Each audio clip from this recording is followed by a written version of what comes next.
ಕೃಷ್ಣವು ಬಲಜ್ಞಾನಕಾರ್ಯವು ಕೃಷ್ಣಾರಮಣರಾಜ್ಯದವು ಪುಷ್ಣೀತಾಂ ಮಮ ಸದ್ಬುದ್ಧಿಂ ವೃಷ್ಣಿವಾಸಿಷ್ಠವಂಶಜವು ಲಸತು ಶ್ರೀಮದಾನಂದ ತೀರ್ಥೇಂದುರ್ನೋ ಹೃದಂಬರೆ ಯದ್ವಚಶ್ಚಂದ್ರಿಕಾ ಸ್ವಾಂತಸಂತಾಪಂ ವಿನಿಕೃಂತತಿ ಭವತಿ ಯದನುಭಾವಾತ್ ಏಡಮೂಕೋಪಿ ವಾಗಮಿ ಜಡಮತಿರಪಿ ಜಂತುರ್ಜಾಯತೆ ಪ್ರಾಜ್ಞಮೌಲಿಃ ಸಕಲ ವಚನ ಚೇತೋ ದೇವತಾ ಭಾರತೀ ಸಾ ಮಮ ವಚಸಿ ನಿಧತ್ತಾಂ ಸನ್ನಿಧಿಂ ಮಾನಸೇ ಚ ಆಪಾದಮೌಲಿಪರ್ಯಂತಂ ಗುರುಣಾಂ ಆಕೃತಿಂ ಸ್ಮರೇತ್ ತೇನ ವಿಘ್ನಾಃ ಪ್ರಣಶ್ಯಂತಿ ಸಿದ್ಧ್ಯಂತಿ ಚ ಮನೋರಥಾಃ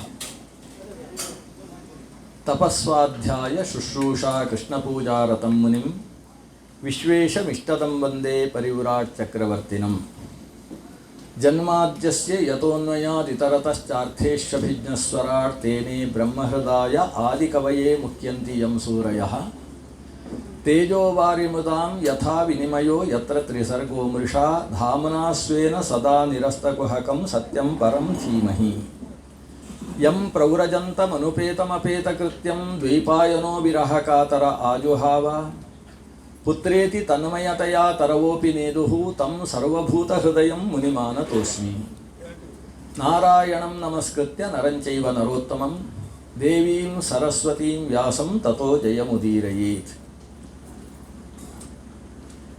ನಿಗಮಕಲ್ಪತರೋರ್ಗಲಿತಂ ಫಲಂ ಶುಕಮುಖಾದಮೃತದ್ರವ ಸಂಯುತಂ ಪಿಬತ ಭಾಗವತಂ ರಸಮಾಲಯಂ ಮುಹುರಹೋ ರಸಿಕಾಃ ಭುವಿ ಭಾವುಕಾಃ. ಶ್ರೀ ಗುರುಭ್ಯೋ ನಮಃ.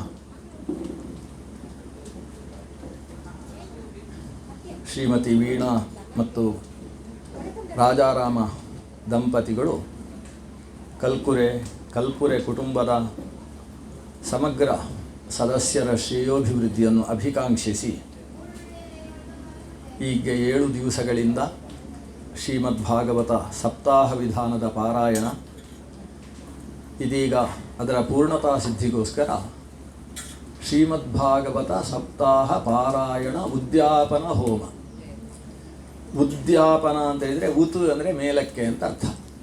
ಸಂಸ್ಕೃತದಲ್ಲಿ ಉಪ ಮತ್ತು ಉತ್ ಅನ್ನುವುದು ಮೇಲೆ ಎಂಬ ಅರ್ಥವನ್ನು ಹೇಳುವ ಶಬ್ದ. ಉಪನಯನ, ಉಪಗಮನ, ಉಪನ್ಯಾಸ, ಉಪಾಧ್ಯಾಯ ಇದೆಲ್ಲ ಮೇಲಕ್ಕೆ ತೆಗೆದುಕೊಂಡು ಹೋಗುವುದು ಅನ್ನುವ ಅರ್ಥದಲ್ಲಿರ್ತಕ್ಕಂಥ ಶಬ್ದ. ಉಪ ಅಂದರೆ ಮೇಲೆ, ಉಪರಿ ಅಂತ ಅರ್ಥ.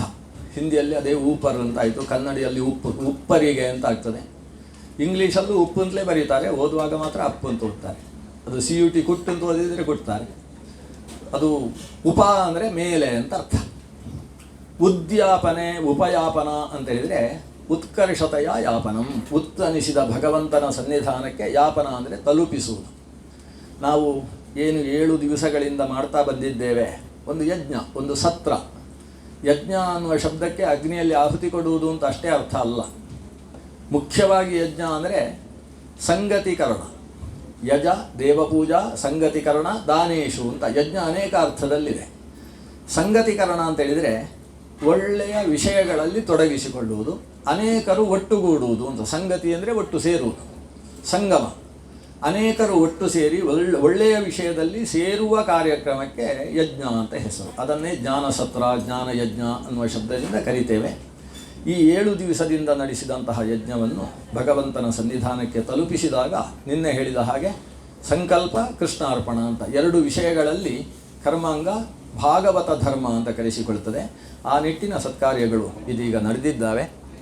ನನ್ನ ಕರ್ತವ್ಯ 11:30 ಗಂಟೆಯ ತನಕ ಉಪಸಂಹಾರ ಭಾಷಣವನ್ನು ಮಾಡುವಂಥದ್ದು.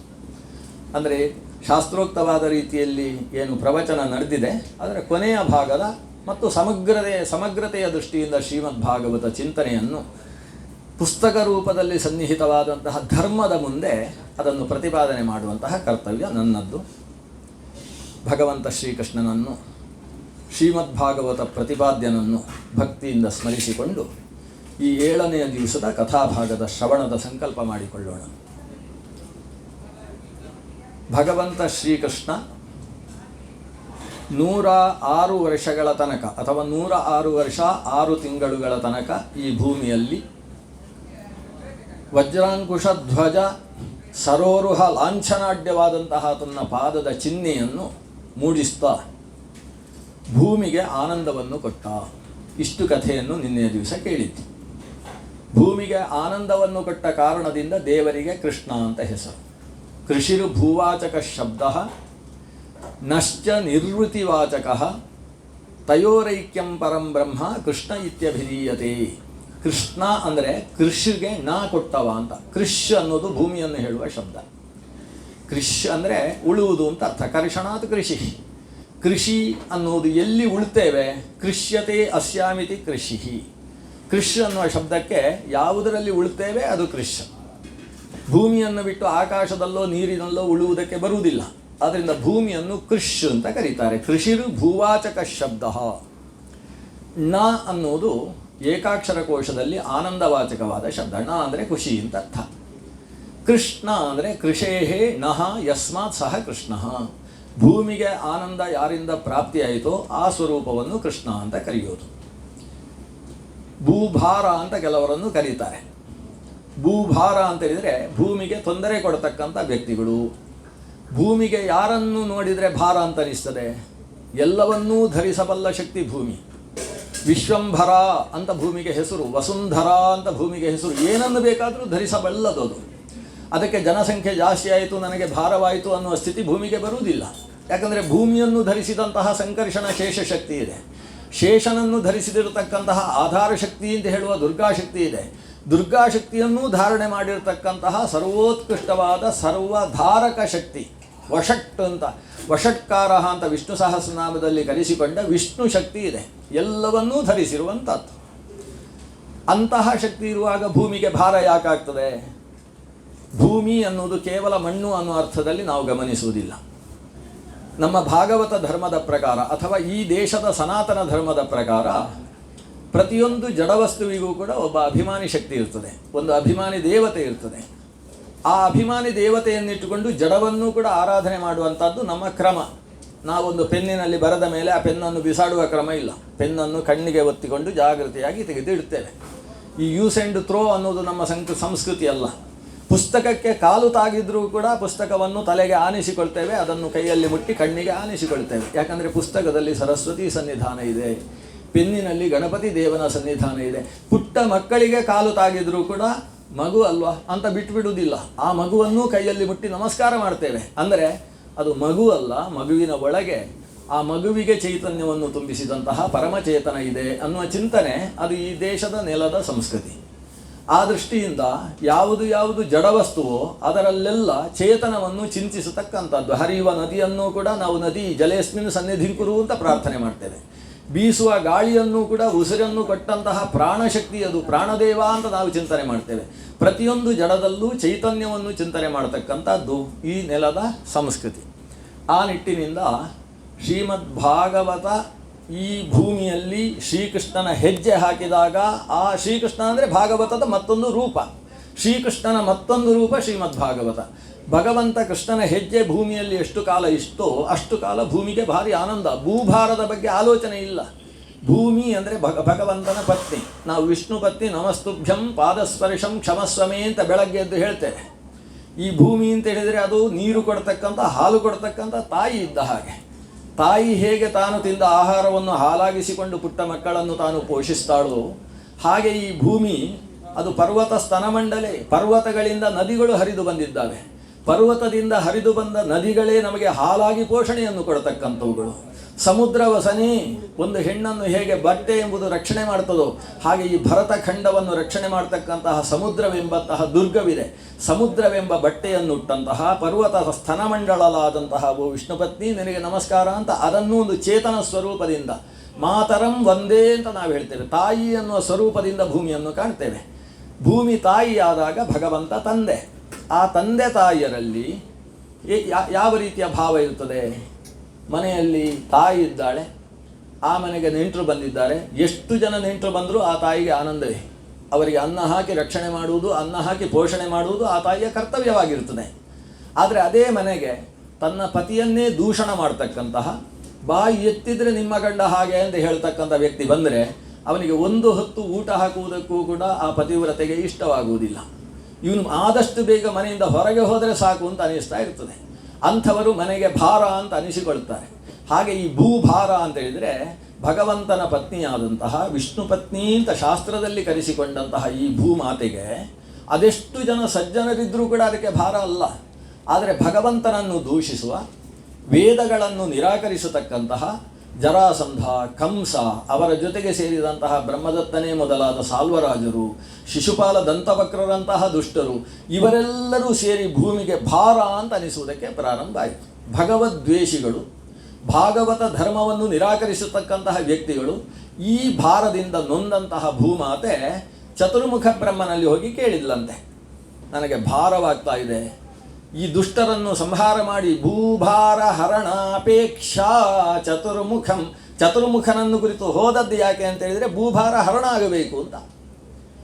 ಚತುರ್ಮುಖ ಹೇಳ್ತಾನೆ, ಭಗವಂತನ ಹತ್ರ ಹೋಗುವ, ಇದೆಲ್ಲ ಭಗವಂತನಿಂದ ಶಕ್ಯವಾಗುವ ಕೆಲಸ. ಯಾಕಂದರೆ ನಾನೇ ಸೃಷ್ಟಿ ಮಾಡಿದ್ದು ಈ ಭೂಭಾರವನ್ನು ಕೂಡ, ಅದು ದೇವರಿಂದ ನಾಶ ಆಗಬೇಕು. ಹಾಗಾಗಿ ಬ್ರಹ್ಮನ ಜೊತೆಗೆ ಈ ಭೂಮಾತೆ ಗೋರೂಪವನ್ನು ಧರಿಸಿಕೊಂಡು ಹೋಗಿ ಪ್ರಾರ್ಥನೆ ಸಲ್ಲಿಸ್ತಾಳೆ. ಗೋವಿನ ರೂಪದಲ್ಲೇ ಹೋದದ್ದು ಯಾಕೆ? ಯಾಕಂದರೆ ದೇವರಿಗೆ ಹಸು ಅಂದರೆ ಭಾರಿ ಇಷ್ಟ. ಈ ಬ್ರಹ್ಮ ಮತ್ತು ಗೋ ಬ್ರಾಹ್ಮಣ ಹಿತಾಯುತ ಅಂತ ಬ್ರಹ್ಮನ ಜೊತೆಗೆ ಗೋರೂಪದಲ್ಲಿ ಹೊರಟಂತಹ ಮಾತೆಯನ್ನು ಕಂಡು ಭಗವಂತ ತನ್ನ 2 ಕೂದಲುಗಳನ್ನು ನೆಲಕ್ಕೆ ಬಿಟ್ಟಂತೆ. ಒಂದು ಬಿಳಿ ಕೂದಲು, ಒಂದು ಕಪ್ಪು ಕೂದಲು. ಅಂತೂ ದೇವರಿಗೂ ಬಿಳಿ ಕೂದಲಿದೆ ಅಂತ ನಮಗೆಲ್ಲ ಸಮಾಧಾನ. ವಸ್ತುತಃ ಭಗವಂತನಿಗೆ ಮೀಸೆ ಬರುವುದಿಲ್ಲ, ದೇವರಿಗೆ ಮೀಸೆ ಇಲ್ಲ. ಯಾಕಂದರೆ ಮೀಸೆ ಇದೆ ಅಂತ ಆದರೆ ಏನು ಸಮಸ್ಯೆ? ನಾವು ಪ್ರಶ್ನೆ ಕೇಳ್ತೇವೆ, 16 ಆಯಿತು 18 ಆಯಿತು ಅಂತ ವಯಸ್ಸು ಕೇಳ್ತೇವೆ ದೇವರ ಹತ್ರ. ಆಮೇಲೆ ಬಿಳಿಯ ಮೀಸೆಯೋ ಕಪ್ಪು ಮೀಸೆಯೋ ಅಂತ ಪ್ರಶ್ನೆ ಮಾಡ್ತೇವೆ. ಅಂದರೆ ಮೀಸೆ ಅನ್ನೋದು ಒಂದು ವಯಸ್ಸನ್ನು ಸೂಚಿಸುವಂಥದ್ದು. ಭಗವಂತ ಕಾಲಾತೀತನಾದಂತಹ ಶಕ್ತಿ. ಚತುರ್ಮುಖ ಬ್ರಹ್ಮನ 432 ಕೋಟಿ ಗುಣಿಸು 2 ಗುಣಿಸು 360 ಗುಣಿಸು 100 ಮೊನ್ನೆ ಲೆಕ್ಕ ಹಾಕಿದ್ದೇವೆ. ಅಷ್ಟು ವಯಸ್ಸಾದರೂ ಭಗವಂತನಿಗೆ ಕಣ್ಣು ಮಿಟುಕಿಸುವಷ್ಟು ಕಾಲ ಅಂತ ನಾವು ನೋಡಿದ್ದೇವೆ.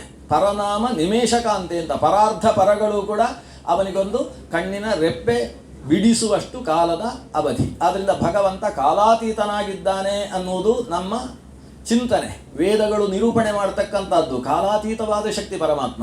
ಆದ್ದರಿಂದ ಭಗವಂತನಿಗೆ ಮೀಸೆ ಇತ್ಯಾದಿಗಳನ್ನು ಚಿಂತಿಸುವುದಿಲ್ಲ, ಅದು ಕಾಲವನ್ನು ತಿಳಿಸುವಂಥದ್ದು, ವಯಸ್ಸಿಗೆ ಜ್ಞಾಪಕವಾದದ್ದು. ಭಗವಂತ ತನ್ನ ತಲೆಯಲ್ಲಿದ್ದ 2 ಕೂದಲುಗಳನ್ನು ಬಿಟ್ಟ, ಒಂದು ಬಿಳಿ ಒಂದು ಕಪ್ಪು.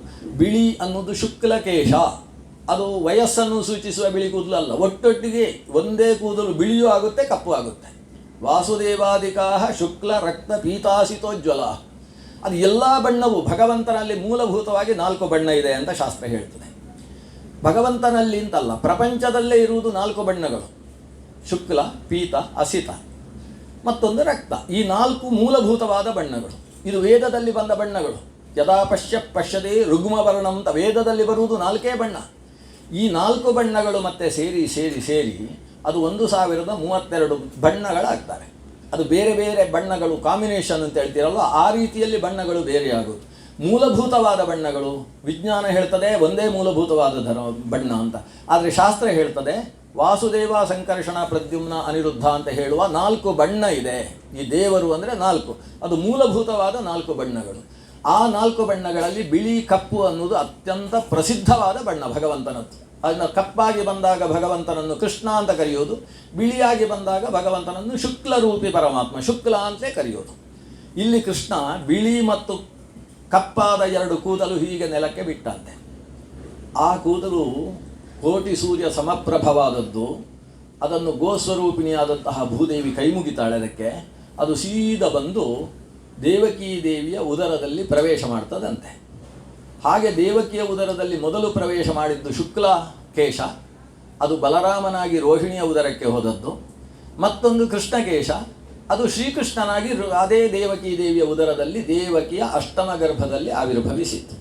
ಕೃಷ್ಣಕೇಶದ ಆವಿರ್ಭಾವ ಆದ್ದರಿಂದ ಇದಕ್ಕೆ ಋಷಿಕೇಶ ಅಥವಾ ಕೃಷ್ಣ ಅಂತ ಹೆಸರು. ಶುಕ್ಲಕೇಶದ ರೂಪವಾದ್ದರಿಂದ ಬಲರಾಮನಲ್ಲಿ ಭಗವಂತನ ಶುಕ್ಲ ರೂಪದ ಆವೇಶ ಇದೆ. ಸಂಕರ್ಷಣ ಅಂತ ಆ ರೂಪಕ್ಕೆ ಹೆಸರು, ಅದರ ಆವೇಶ ಇದೆ. ಹೀಗೆ ಬಲರಾಮ ಕೃಷ್ಣರು ಭಗವಂತನ ಅವತಾರ ಅಂತ ಕರೆಸಿಕೊಳ್ಳುವುದರ ಹಿನ್ನೆಲೆಯಲ್ಲಿ ಬಲರಾಮನಲ್ಲಿ ಶುಕ್ಲಕೇಶಾವೇಶ, ಸಾಕ್ಷಾತ್ ಭಗವಂತನ ಕೃಷ್ಣಕೇಶ ಸ್ವರೂಪನಾಗಿಯೇ ಭಗವಂತ ಕೃಷ್ಣ ಆವಿರ್ಭವಿಸಿದ್ದಾನೆ. ಭಗವಂತನ ಕೇಶಕ್ಕೂ ಭಗವಂತನ ಇಡೀ ರೂಪಕ್ಕೂ ಭೇದ ಇಲ್ಲ ಅನ್ನುವ ವಿಷಯವನ್ನು ಅರ್ಥ ಮಾಡಿಕೊಳ್ಳಬೇಕು. ಭಗವಂತನ ಬೆರಳಿಗೂ ಭಗವಂತನ ಕೈಗೂ ಭೇದ ಇಲ್ಲ. ನೇಹನಾನಾಸ್ತಿ ಕಿಂಚನ. ಭಗವಂತನ ಸ್ವರೂಪದಲ್ಲಿ ಅವನ ಕಣ್ಣನ್ನಷ್ಟೇ ಧ್ಯಾನ ಮಾಡಿದರೆ ಇಡೀ ಭಗವಂತನನ್ನು ಧ್ಯಾನಿಸಿದ ಹಾಗೆ. ಕಪಿಲ ಕೇಳ್ತಾನೆ, ಭಗವಂತನನ್ನು ಧ್ಯಾನ ಮಾಡಲಿಕ್ಕೆ ಆಗುವುದಿಲ್ಲಲ್ವಾ ತಾಯಿ ದೇವಹೂತಿ ಅಂತ ಕೇಳಿದ.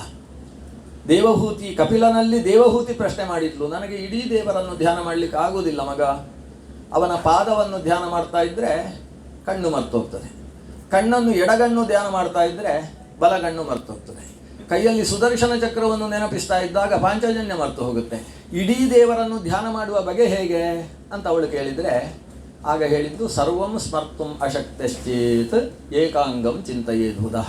ಭಗವಂತನ ಒಂದು ಅವಯವವನ್ನಾದರೂ ಚಿಂತನೆ ಮಾಡು ತಾಯಿ, ಬರೀ ಪಾದವನ್ನು ಚಿಂತಿಸು, ಅಥವಾ ಕೈಯಲ್ಲಿರುವ ಸುದರ್ಶನ ಚಕ್ರವನ್ನು. ಬಾಹೂನುಶ್ಚ ಮಂದರಗಿರೇ ಪರಿವರ್ತನೇನ ನಿರ್ಣಿಕ್ತ ಬಾಹುಬಲಯಾನ್ ಅಧಿಲೋಕಪಾಲಾನ್. ಮಂದರ ಪರ್ವತವನ್ನು ಗರಗರನೆ ತಿರುಗಿಸಿದ ಆ ಭಗವಂತನ ಬಾಹುಗಳನ್ನಾದರೂ ಧ್ಯಾನ ಮಾಡು ಅಮ್ಮ. ಆ ಪರ್ವತ ಅರಿಬೇಕಾದರೆ ಅಲ್ಲಿಂದ ಮೇಲೆದ್ದಂತಹ ಕ್ಷೀರಸಾಗರದ ಅಲೆಗಳು ಹೊಡೆದು ಅವನ ಕೈಯಲ್ಲಿದ್ದಂತಹ ಕಂಕಣಗಳು ಫಳಫಳ ಅಂತ ಹೊಳಿತಾ ಇದ್ದಾವೆ ಅಂತ ಯೋಚನೆ ಮಾಡು. ಹಾಗಾದರೆ ಭಗವಂತನ ಕೈಗಳನ್ನಷ್ಟೇ ಧ್ಯಾನಿಸಿದ್ರು ಅದು ಭಗವಂತನ ಪೂರ್ಣ ಧ್ಯಾನ ಇದ್ದ ಹಾಗೆ. ಯಾಕಂದರೆ ಭಗವಂತನ ಅವಯವಕ್ಕೂ ಭಗವಂತ ಎಂಬ ಅವಯವಿಗೂ ಭೇದ ಇಲ್ಲ, ಅದು ಸಂಪೂರ್ಣ ಅಖಂಡವಾದ ತತ್ವ.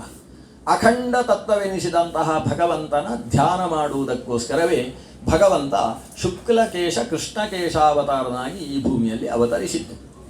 106 ವರ್ಷ 6 ತಿಂಗಳು ಭೂಮಿಯಲ್ಲಿದ್ದಂತಹ ಕೃಷ್ಣ ಅವತಾರ ಸಮಾಪ್ತಿ ಮಾಡುವುದಕ್ಕೆ ಎಲ್ಲ ವ್ಯವಸ್ಥೆ ಮಾಡಿಕೊಂಡಿದ್ದಾನೆ. ಯಾಕಂದರೆ ನಾವೆಲ್ಲ ಹುಟ್ಟುವಾಗ ಕೃಷ್ಣ ಇರಬಾರ್ದು ಅಂತ ತೀರ್ಮಾನಿಸಿದ್ದಾನೆ ಭೂಮಿಯಲ್ಲಿ. ಭಾಗವತ ಇದ್ದರೆ ಸಾಕು ಅಂತ. ಧರ್ಮ ಕಂಕರಣಂ ಶರಣಂ ಗತಃ. ಕೃಷ್ಣ ಅವತಾರ ಮಾಡಿದ ಮೇಲೆ ಧರ್ಮ ಎಲ್ಲಿ ಆಧಾರವನ್ನು ಪಡೆಯಿತು?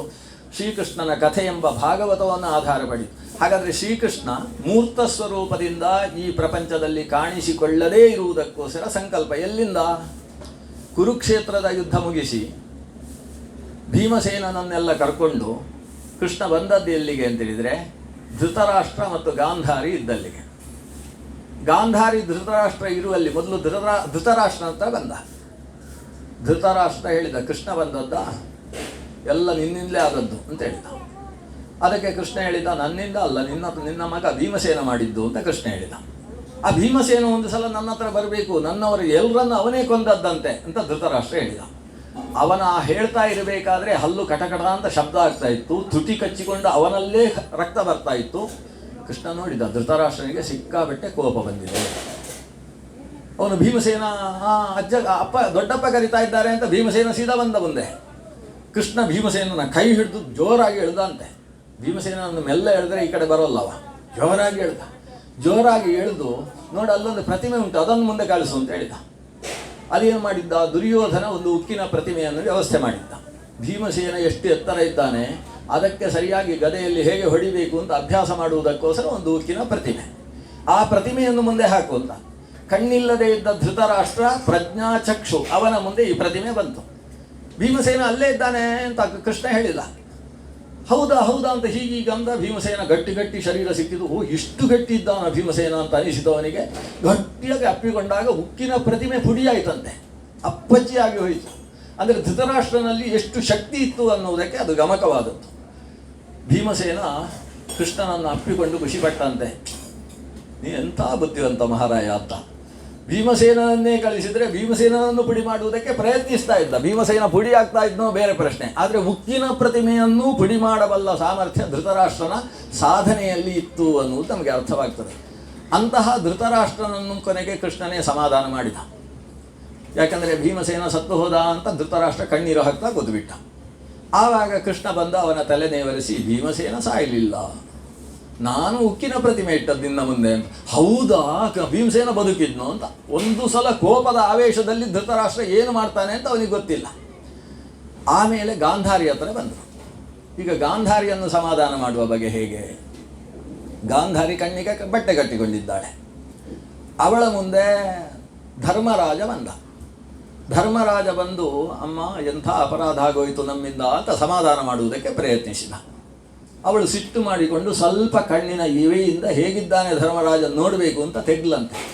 ಅದು ಧರ್ಮರಾಜನ ಪಾದದ ಅಂಗುಷ್ಟದ ಮೇಲೆ ಬಿದ್ದಾಗ ಪಾದದ ಅಂಗುಷ್ಟ ಕರ್ರಗೆ ಆಗೋಯ್ತಂತೆ. ಆ ಪತಿವ್ರತೆಯ ಗಾಂಧಾರಿಯ ಸಿಟ್ಟಿನ ದೃಷ್ಟಿಯಿಂದ ಧರ್ಮರಾಜನ ಪಾದವೂ ಕೂಡ ಕಪ್ಪಾಗಿ ಹೋಯಿತು. ಇನ್ನು ಕೃಷ್ಣನ ಸರದಿ. ಕೃಷ್ಣ ಯೋಚಿಸಿದೆ, ಇವಳು ಬಟ್ಟೆ ತೆಗೆದರೆ ಅಂತೂ ಸಿಕ್ಕಾಬಟ್ಟೆ ರಗಳೆ ಆಗ್ತದೆ, ಅದಕ್ಕೋಸ್ಕರ ಕಣ್ಣಿನ ಬಟ್ಟೆ ಹಾಗೇ ಇರಲಿ, ನಾನು ಹೋಗಿ ಸಮಾಧಾನ ಮಾಡ್ತೇನೆ ಅಂತ ಕೃಷ್ಣ ಬಂದು ಎಲ್ಲ ಮಾಡಿದ ಕರ್ಮ ಎಲ್ಲರೂ ಉಣ್ಲೇಬೇಕು. ದುರ್ಯೋಧನ ಆದ್ರೇನು, ಮನುಷ್ಯ ಆದ್ರೇನು, ದೇವತೆಗಳಾದ್ರೇನು. ದೇವತೆಗಳು ಕೂಡ ಮಾಡಿದ ಕರ್ಮಕ್ಕೋಸ್ಕರ ಒಂದು ಸಲ ದೇವಲೋಕವನ್ನೇ ಬಿಟ್ಟು ಎಲ್ಲೆಲ್ಲೋ ಓಡಾಡಬೇಕಾದ ಪ್ರಸಂಗ ಬಂದಂತೆ.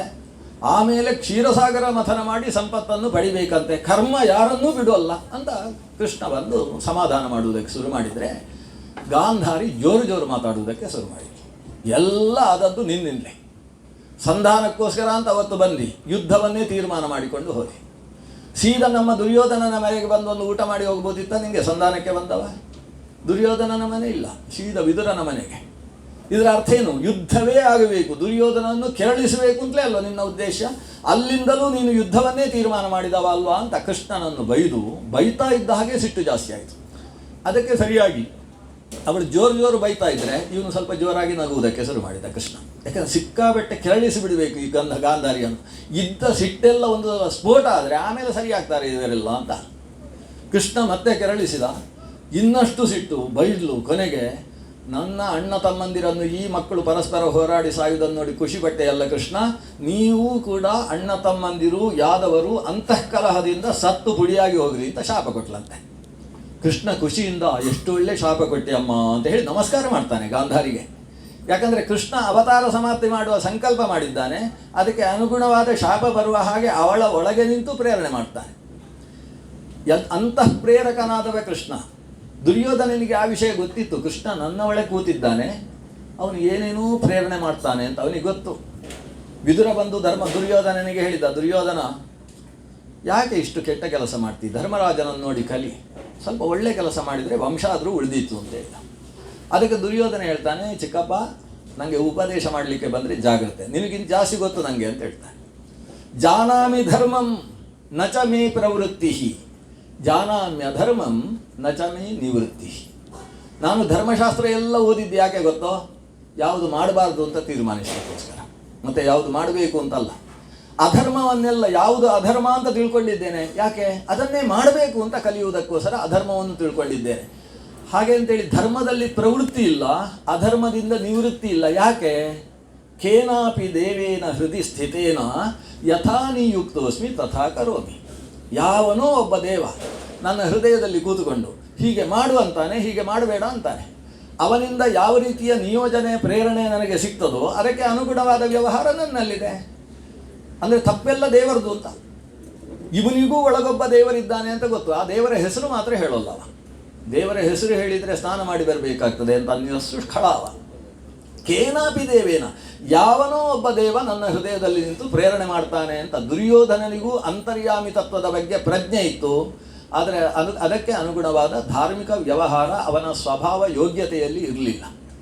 ಹೀಗಾಗಿ ಭಗವಂತ ಕೃಷ್ಣ ಗಾಂಧಾರಿಯ ಮೂಲಕ ತಮ್ಮ ವಂಶಕ್ಕೆ ಶಾಪವನ್ನು ಸ್ವೀಕಾರ ಮಾಡಿದ. ಪರಸ್ಪರ ಹೋರಾಡಿ ಸಾಯಿರಿ. ಕೃಷ್ಣನ ಉದ್ದೇಶ ಏನಿತ್ತು? ಕಲಿಯುಗ ಪ್ರಾರಂಭ ಆಗಿದೆ, ಕಲಿಯುಗದಲ್ಲಿ ನನ್ನ ಜೊತೆಗಿರ್ತಕ್ಕಂಥ ಯದುಗಳೆಲ್ಲ ದೇವತೆಗಳು ಅವತರಿಸಿ ಬಂದವರು. ದೇವತೆಗಳು ಕಲಿಯುಗದಲ್ಲಿದ್ದರೆ ಕಲಿಯ ನಿಜ ಧರ್ಮ ಪಾಲನೆ ನಡೆಯುವುದಿಲ್ಲ. ಕಲಿಯುಗದ ನಿಜ ಧರ್ಮ ಏನಿದೆ ಅದು ನಡಿಬೇಕು ಅಂತಾದರೆ ಈ ದೇವತೆಗಳು ಅವತಾರ ಸಮಾಪ್ತಿ ಮಾಡಬೇಕು. ಅವತಾರ ಸಮಾಪ್ತಿ ಯಾರ್ಯಾರಿಂದಲೋ ಪೆಟ್ಟು ತಿಂದಾಗ್ತದಾ? ಇವರು ಬೇರೆಯವರ ಕೈಯಿಂದ ಸತ್ತರೆ ಇವರ ಮರ್ಯಾದೆ ಹಾಳಾಗ್ತದೆ. ದೇವತೆಗಳು ಯಾರ್ದೋ ಪೆಟ್ಟು ತಿಂದು ಸತ್ರು ಅಂತ ಹಾಗಾಗಬಾರ್ದು, ನಾವೇ ಹೊಡೆದಾಡಿಕೊಂಡು ಒಂದು ಸಲ ಮುಗಿಸಿಬಿಡಬೇಕು ಅಂತ ಕೃಷ್ಣನ ಉದ್ದೇಶ ಇತ್ತು. ಜನಯನ್ ಸ್ವಮಿತಃ ಕಲಿಂ ಅಂತ ತಮ್ಮಲ್ಲೇ ಕಲಹವನ್ನು ಹುಟ್ಟಿಸುವ ಉದ್ದೇಶದಿಂದಲೇ ಕೃಷ್ಣ ಗಾಂಧಾರಿಗೆ ಸಿಟ್ಟು ಬರುವ ಹಾಗೆ ಇಲ್ಲಿ ವ್ಯವಹಾರವನ್ನು ಮಾಡಿದ್ದು. ಇದು ಆದ ಮೇಲೆ ಕೃಷ್ಣ ಸಾಂಬನ ಮೂಲಕ ಒಂದು ವ್ಯವಸ್ಥೆ ಮಾಡಿದ್ದ. ಅವತ್ತು ಸಾಂಬನಿಗೆ ಯಾಕೋ ಜಾಸ್ತಿ ಕುಡಿಬೇಕು ಅಂತ ಅನಿಸಿತಂತೆ. ನಮ್ಮ ದುರ್ಯೋಧನನ ಅಳಿಯ ಸಾಂಬನಿಗೆ ಕೃಷ್ಣನಿಗೆ ಜಾಂಬವತಿಯಲ್ಲಿ ಹುಟ್ಟಿದಂತಹ ಮಗ ಸಿಕ್ಕಾಬಟ್ಟೆ ಕುಡಿದು ಬಿಟ್ಟಿದ್ದಾನೆ. ಅವನ ಜೊತೆಗೆ ಒಂದು 7-8 ಜನ ಅವನ ವಯಸ್ಸಿನವರು ಇದ್ದಾರೆ. ಅವರು ಕೂಡ ಕುಡಿದು ಕಣ್ಣೆಲ್ಲ ಕೆಂಪಾಗಿದೆ. ಈ ಬಾಲಕರು, ಗೋಪ ಬಾಲಕರು ಒಟ್ಟಿಗೆ ಸೇರಿಕೊಂಡು ದಾರಿಯಲ್ಲಿ ಒಬ್ಬೊಬ್ಬರ ಕೈ ಹಿಡ್ಕೊಂಡು ಬರ್ತಾರೆ. ಕೈ ಹಿಡ್ಕೊಂಡು 7-8 ಜನ ಬರ್ತಾ ಇದ್ದರೆ ರಸ್ತೆಯಲ್ಲಿ ಮತ್ತೊಬ್ಬ ಮುಂದಕ್ಕೆ ಹೋಗುವುದಕ್ಕೆ ಸಾಧ್ಯ ಇಲ್ಲ. ದಾರಿಯಲ್ಲಿ ಬರುವವರೆಲ್ಲ ಇವರು ದೂರ ಹೋಗುವಲ್ಲಿ ತನಕ ಪೊದರಿನ ಬದಿಯಲ್ಲಿ ನಿಂತುಕೊಂಡು ಆಮೇಲೆ ಹೋಗುವುದಂತೆ. ಅಂಥ ಕುಡಿದಾಗ ಏನು ಮಾಡ್ತೇವೆ ಅಂತ ಗೊತ್ತಾಗಲ್ಲ ಈ ಸಾಂಬ ಪ್ರಭೃತಿಗಳಿಗೆ. ಆ ದಿವಸ ಸಪ್ತರ್ಷಿಗಳು ದ್ವಾರಕೆಗೆ ಕೃಷ್ಣ ದರ್ಶನಕ್ಕೋಸ್ಕರ ಬಂದಿದ್ದರು. ಈ ಹುಡುಗರು ಸಪ್ತರ್ಷಿಗಳನ್ನು ನೋಡಿದರು. ಓ, ಇವರು ಭಾರಿ ತಿಳಿದವರು ಅಂತ ಯಾರೋ ಒಬ್ಬರು ಹೇಳಿದರು. ಹೌದಾ, ಎಲ್ಲ ಗೊತ್ತಾಗುತ್ತಾ ಅವರಿಗೆ ಅಂತ ಸಾಂಬ ಕೇಳಿದ. ಎಲ್ಲ ಅವರಿಗೆ ಭೂತ ಭವ್ಯ ಭವತ್ ಕಾಲತ್ರಯ ಜ್ಞಾನ ಅವರಿಗಿದೆ ಅಂತ ಹೇಳಿದ. ಸಾಂಬ ಏನು ಮಾಡಿದ, ತನ್ನ ಗೆಳೆಯನಿಗೆ ಪಕ್ಕದಲ್ಲಿದ್ದವನಿಗೆ ತಮ್ಮ ಮುಂಡಾಸನ್ನೆಲ್ಲ ತೆಗೆದು ಅವನ ಹೊಟ್ಟೆಗೆ ಹಾಕಿ ಒಂದು ಗರ್ಭಿಣಿಯ ವೇಷ ಹಾಕಿಬಿಟ್ಟ. ಗರ್ಭಿಣಿಯ ವೇಷ ಹಾಕಿ ಇವರ ಮುಂದೆ ಬರುವುದು. ಬಂದು ಬಹಳ ವಿನಯರಾಗಿ ವಿಧೇಯರಾಗಿ ಬಂದು, ನಮಗೆ ಮದುವೆಯಾಗಿ ಬಹಳ ಸಮಯ ಆಯಿತು ಸ್ವಾಮಿ, ಇದೀಗ ತಾನೇ ನಮ್ಮ ಈಕೆ ಗರ್ಭಿಣಿಯಾಗಿದ್ದಾಳೆ. ನಮಗೆ ಒಂದು ಕುತೂಹಲ ಏನು ಅಂದರೆ, ಅಪರೂಪಕ್ಕೆ ಗರ್ಭಿಣಿಯಾದ ಈತೆಗೆ ಗಂಡು ಮಗು ಹುಟ್ಟುತ್ತೋ ಹೆಣ್ಣು ಮಗು ಹುಟ್ಟುತ್ತೋ ಅಂತ ನಮಗೊಂದು ಕುತೂಹಲ ಇದೆ. ಋಷಿಗಳಿಗೆ ಅರ್ಥವಾಗದೇ ಇದ್ದ ವಿಷಯ ಉಂಟಾ? ಇವರ ಮುಖ ನೋಡಿದ್ರೇ, ಕಣ್ಣು ಮೇಲೆ ಹೋದದ್ದು ನೋಡಿದ್ರೇ ಗೊತ್ತಾಗುತ್ತೆ. ಬಾಯಿ ಮಾತಾಡಿದರೆ ಮೂಗಿಗೆ ಹೊಡೆಯುವ ವಾಸನೆಯಿಂದಲೂ ಅರ್ಥ ಆಗ್ತದೆ ಇವರೆಲ್ಲ ಎಂಥವರು ಅಂತ ಅರ್ಥ ಆಗ್ತಾ ಇದೆ. ಆ ಋಷಿಗಳಿಗೆ ಇವರು ನಡೆಸುವ ಅಪಚಾರದಿಂದ ಸಿಟ್ಟು ಬಂತಂತೆ. ನಿಜವಾಗಿ ಮದ್ಯಪಾನ ಮಾಡಿದವರು ತಮಾಷೆ ಮಾಡ್ತಾ ಇದ್ದರೆ ಯಾರಿಗೂ ಸಿಟ್ಟು ಬರಬಾರದು, ಯಾಕಂದರೆ ಮದ್ಯಪಾನದ ಪ್ರಭಾವ. ಆದರೆ ಶ್ರೀಕೃಷ್ಣನ ಸಂಕಲ್ಪಕ್ಕೆ ಅನುಗುಣವಾಗಿ ಋಷಿಗಳು ಕುಣಿತಾರೆ. ಅವರು ಹೇಳ್ತಾರೆ, ಈಕೆ ಗರ್ಭಿಣಿ ಅಲ್ವಾ ಅಂತ ಕೇಳಿದರು. ಹೌದು ಸ್ವಾಮಿ, ಹೌದು ಸ್ವಾಮಿ ಅಂತ ಬಾಯಿ ಅರ್ಧ ಕಟ್ಟು ಹೌದು ಸ್ವಾಮಿ ಗರ್ಭಿಣಿ ಅಂತ ಹೇಳಿದ ಇವ. ಹಾಗಿದ್ರೆ ಮುಸಲಂ ಜನಯಿಷ್ಯತಿ, ಇಲ್ಲಿಂದ ಒಂದು ಒನಕೆ ಹುಟ್ಟುತ್ತೆ, ಕಬ್ಬಿಣದ ಒನಕೆ ಹುಟ್ಟುತ್ತೆ. ಕುಲಘಾತನಂ, ಅದು ಎಂಥ ಒನಕೆ ಅಂದರೆ ನಿಮ್ಮ ಕುಲವನ್ನು ನಾಶ ಮಾಡ್ತಕ್ಕಂಥ ಒನಕೆ ಅಂತ ಶಾಪ ಕೊಟ್ಟರು. ಇವರನ್ನು ದಬ್ಬಿಕೊಂಡು ಮುಂದಕ್ಕೆ ಹೋದರು. ಈ ಶಾಪ ಬಿದ್ದ ಕೂಡಲೇ ತಲೆಗೇರಿದ್ದೆಲ್ಲ ಮಜ್ಜಿಗೆ ಕುಡಿದ ಹಾಗೆ ಆಯ್ತಂತೆ ಇವರಿಗೆ. ಎಲ್ಲ ಜಾರಿತು. ಜಾರಿದವರು ಇಡೀ ಬಚ್ಚೆ ಬಿಚ್ಚಿದ್ರು, ಹೊಟ್ಟೆಗೆ ಕಟ್ಟಿದ್ದ ಸೀರೆಯನ್ನು ಬಿಚ್ಚಿದ್ರು. ಬಿಚ್ಚಿದರೆ ಅಲ್ಲಿ ಒಂದು ತೋಳಿನಷ್ಟು ಉದ್ದದ ಒಂದು ಒನಕೆ, ಅಂದರೆ 2 ಮೊಳದಷ್ಟು ದೊಡ್ಡದಾದ ಒಂದು ಒನಕೆ ಬಂದಿದೆ. ಸಾಮಾನ್ಯ ಒನಕೆ ಅಂತ ಹೇಳಿದರೆ 4 ಮೊಳ ಇರಬೇಕು. ಅದು ಒಂದು ಮಾರಿನಷ್ಟಿದ್ರೆ ಒನಕೆ ಅಂತ ಅದಕ್ಕೆ ಹೆಸರು. ಇದು ಹಾಗಲ್ಲ, ಪುಟ್ಟ ಒನಕೆ, ತೋಳಿನಷ್ಟು ಗಾತ್ರದ ಒನಕೆ ಹೊಟ್ಟೆಯಲ್ಲಿದೆ. ಅಂದರೆ ಆ ಬುಡದಿಂದ ಹಿಡಿದು ಅವಳ ಎಲ್ಲಿ ತನಕ ಸೀರೆ ಸುತ್ತಿದ್ದಾರೆ ಅಷ್ಟು ಉದ್ದಕ್ಕೂ ಒನಕೆ. ಈ ಒನಕೆಯನ್ನು ನೋಡಿ ಅವರಿಗೆ ಏನು ಮಾಡುವುದು, ಅನರ್ಥ ಆಗಿ ಹೋಯ್ತಲ್ವ, ಕುಲಘಾತನ ಅಂತ ಬೇರೆ ಹೇಳಿಬಿಟ್ಟಿದ್ದಾರಲ್ಲ. ಹೆದರಿಕೊಂಡ್ರು. ಸೀದಾ ಆಸ್ಥಾನಕ್ಕೆ ಹೋಗಿ ನಮ್ಮ ಉಗ್ರಸೇನ ರಾಜನಿಗೆ ನಿವೇದನೆ ಮಾಡಿಬಿಡುವ ಅಂತ ಹೇಳಿದರು. ಹಿಡ್ಕೊಂಡು ಓಡಿ ಬಂದರು. ಉಗ್ರಸೇನ ರಾಜನ ಪಕ್ಕದಲ್ಲಿ ಕೃಷ್ಣ ಬಲರಾಮರಿದ್ದಾರೆ. ಅಲ್ಲಿಗೆ ಬಂದು ಒನಕೆಯನ್ನು ಮುಂದಿಟ್ಟು ಅಡ್ಡ ನಮಸ್ಕಾರ ಮಾಡಿ, ಅಪರಾಧ ಆಯಿತು, ಋಷಿಗಳು ಶಾಪ ಕೊಟ್ಟರು, ಕುಲವನ್ನು ನಾಶ ಮಾಡುವ ಒನಕೆ ಅಂತೆ, ಹೀಗೆ ಅಂತ ಕಥೆ ಹೇಳಿದರು. ಉಗ್ರಸೇನನಿಗೆ ಏನು ಮಾಡಬೇಕು ಅಂತ ಅರ್ಥ ಆಗಲಿಲ್ಲ. ಕೃಷ್ಣ ಗುಸುಗುಸು ಅಂತ ನಗ್ತಾ ಕೂತ್ಬಿಟ್ಟಿದ್ದಾರೆ. ನನ್ನ ಮಗನೇ ಮಾಡಿದ ಅಪರಾಧ, ಅದು ಗರ್ಭಿಣಿ ವೇಷ ಇವರೇ ಹಾಕಿ ಒಂದು ಒನಕೆಯನ್ನು ಹೆತ್ತು ಬಂದಿದ್ದಾರೆ. ಅದೊಂದು ಖುಷಿ, ಅವರಿಗೊಂದು ತಮಾಷೆ. ಕುಲಘಾತನ ಆಗಬೇಕು ಅನ್ನುವುದೇ ಕೃಷ್ಣನ ಉದ್ದೇಶ, ಅದಕ್ಕೆ ಅನುಗುಣವಾಗಿ ಆಗಿದೆ. ಕೃಷ್ಣ ನಗ್ತಾ ಇದ್ದಾನೆ. ಪಕ್ಕದಲ್ಲಿ ಬಲರಾಮ, ನಗಬೇಡ, ಜನ ನೋಡಿದರೆ ಹೊಡೆದ್ಬಿಟ್ಟಾರು, ಜಾಗ್ರತೆ ಅಂತ ಹೇಳ್ತಾನೆ. ಯಾಕಂದರೆ ಇಡೀ ಯದುವಂಶ ನಾಶ ಆಗುವುದಕ್ಕೆ ಶಾಪ ಸಿಕ್ಕಿದರೆ ಕೃಷ್ಣನ ನಗು. ಉಗ್ರಸೇನ ತಲೆಗೆ ಕೈ ಇಟ್ಟುಕೊಂಡು ಆಲೋಚನೆ ಮಾಡ್ತಾನೆ, ಏನು ಮಾಡುವುದು, ಹೀಗಾಗೋಯ್ತಲ್ಲ. ಕೃಷ್ಣನ ಹತ್ರ ಕೇಳುವುದು, ಇಂಥ ಪ್ರಸಂಗ ಬಂದಾಗ ಕೃಷ್ಣನ ಹತ್ರ. ಕೃಷ್ಣ ಹೇಳ್ತಾನೆ, ಏನು ಮಾಡೋದು, ಆದದ್ದಾಗಿ ಹೋಯಿತು, ಮಾಡಿದ್ದುಣ್ಣೋ ಮಹಾರಾಯ ಅಂತ ಗಾದೆ ಇಲ್ವ ಅಂತ ಹೇಳ್ತಾನೆ. ಅದು ಕೃತಂ ಕರ್ಮ ಶುಭಾಶುಭಂ ಅವಶ್ಯಮೇವ ಭೋಕ್ತವ್ಯಂ. ಕೃತಂ ಕರ್ಮ ಶುಭಾಶುಭಂ, ನಾವು ಒಳ್ಳೆ ಕೆಲಸ ಮಾಡಲಿ ಕೆಟ್ಟ ಕೆಲಸ ಮಾಡಲಿ ಅದನ್ನು ಅನುಭವಿಸಲೇಬೇಕು, ಅದಕ್ಕೆ ಪ್ರತಿ ಇಲ್ಲ. ಅದರಿಂದ ಏನು ಮಾಡೋಣ, ಎಲ್ಲರ ಸಮಾಧಾನಕ್ಕೋಸ್ಕರ ಒಂದು ಉಪಾಯ ಹೇಳ್ತೇನೆ. ಈ ಒನಕೆಯಿಂದಲೇ ಹೊಡ್ಕೊಂಡು ನಾವು ಸಾಯೋದು ಯಾಕೆ? ಆದ್ದರಿಂದ ಇದನ್ನು ಗಟ್ಟಿಯಾದ ಕಲ್ಲಿನಲ್ಲಿ ಚೆನ್ನಾಗಿ ಉಜ್ಜಿ ಉಜ್ಜಿ ಉಜ್ಜಿ, ಅದು ಕೂಡ ಯಾರು ಅಂತ ಹೇಳಿದರೆ, ಈ ಕುಡಿದು ಅಪರಾಧ ಮಾಡಿದ 8 ಜನ ಸಾಕದ ಕೆಲಸಕ್ಕೆ, ಎಲ್ಲರೂ ಹೋಗೋದು ಬೇಡ. ಇವರು ಹೋಗಿ ಅದನ್ನು ಚೆನ್ನಾಗಿ ಉಜ್ಜಿ ಉಜ್ಜಿ ಅದನ್ನು ಸಮುದ್ರದಲ್ಲಿ ಬಿಟ್ಟರೆ ಸ್ವಲ್ಪ ಪರಿಣಾಮ ನೆಟ್ಟಗಾಗಬಹುದು ಅಂತ ಕೃಷ್ಣ ಹೇಳಿದ. ಅಂದರೆ ಅವನಿಗೆ ಇನ್ನೂ ಏನಂದರೆ, ಒಂದು ಒನಕೆಯಲ್ಲಿ ಇಷ್ಟು ಜನ ಸಾಯುವುದು ಹೇಗೆ, ಸಿಕ್ಕಾಪಟ್ಟೆ ಆಗಬೇಕು ಅಂತ ಅವನ ಉದ್ದೇಶ. ಅದನ್ನು ಚೆನ್ನಾಗಿ ಉಜ್ಜಿ ಸಮುದ್ರಕ್ಕೆ ಹಾಕಿ ಅಂತ ಹೇಳಿದ. ಈ 7-8 ಜನ ಸೇರಿಕೊಂಡು ಅದನ್ನು ಹಿಡ್ಕೊಂಡು ಹೋದರು, ಕಲ್ಲಿನಲ್ಲಿ ಉಜ್ಜಿದ್ರು, ಗೀರಿದ್ರು. ಕೊನೆಗೆ ಇಷ್ಟು ತುಂಡಾದ ಮೇಲೆ ಅದನ್ನು ಉಜ್ಜಲಿಕ್ಕೆ ಆಗಲಿಲ್ಲ.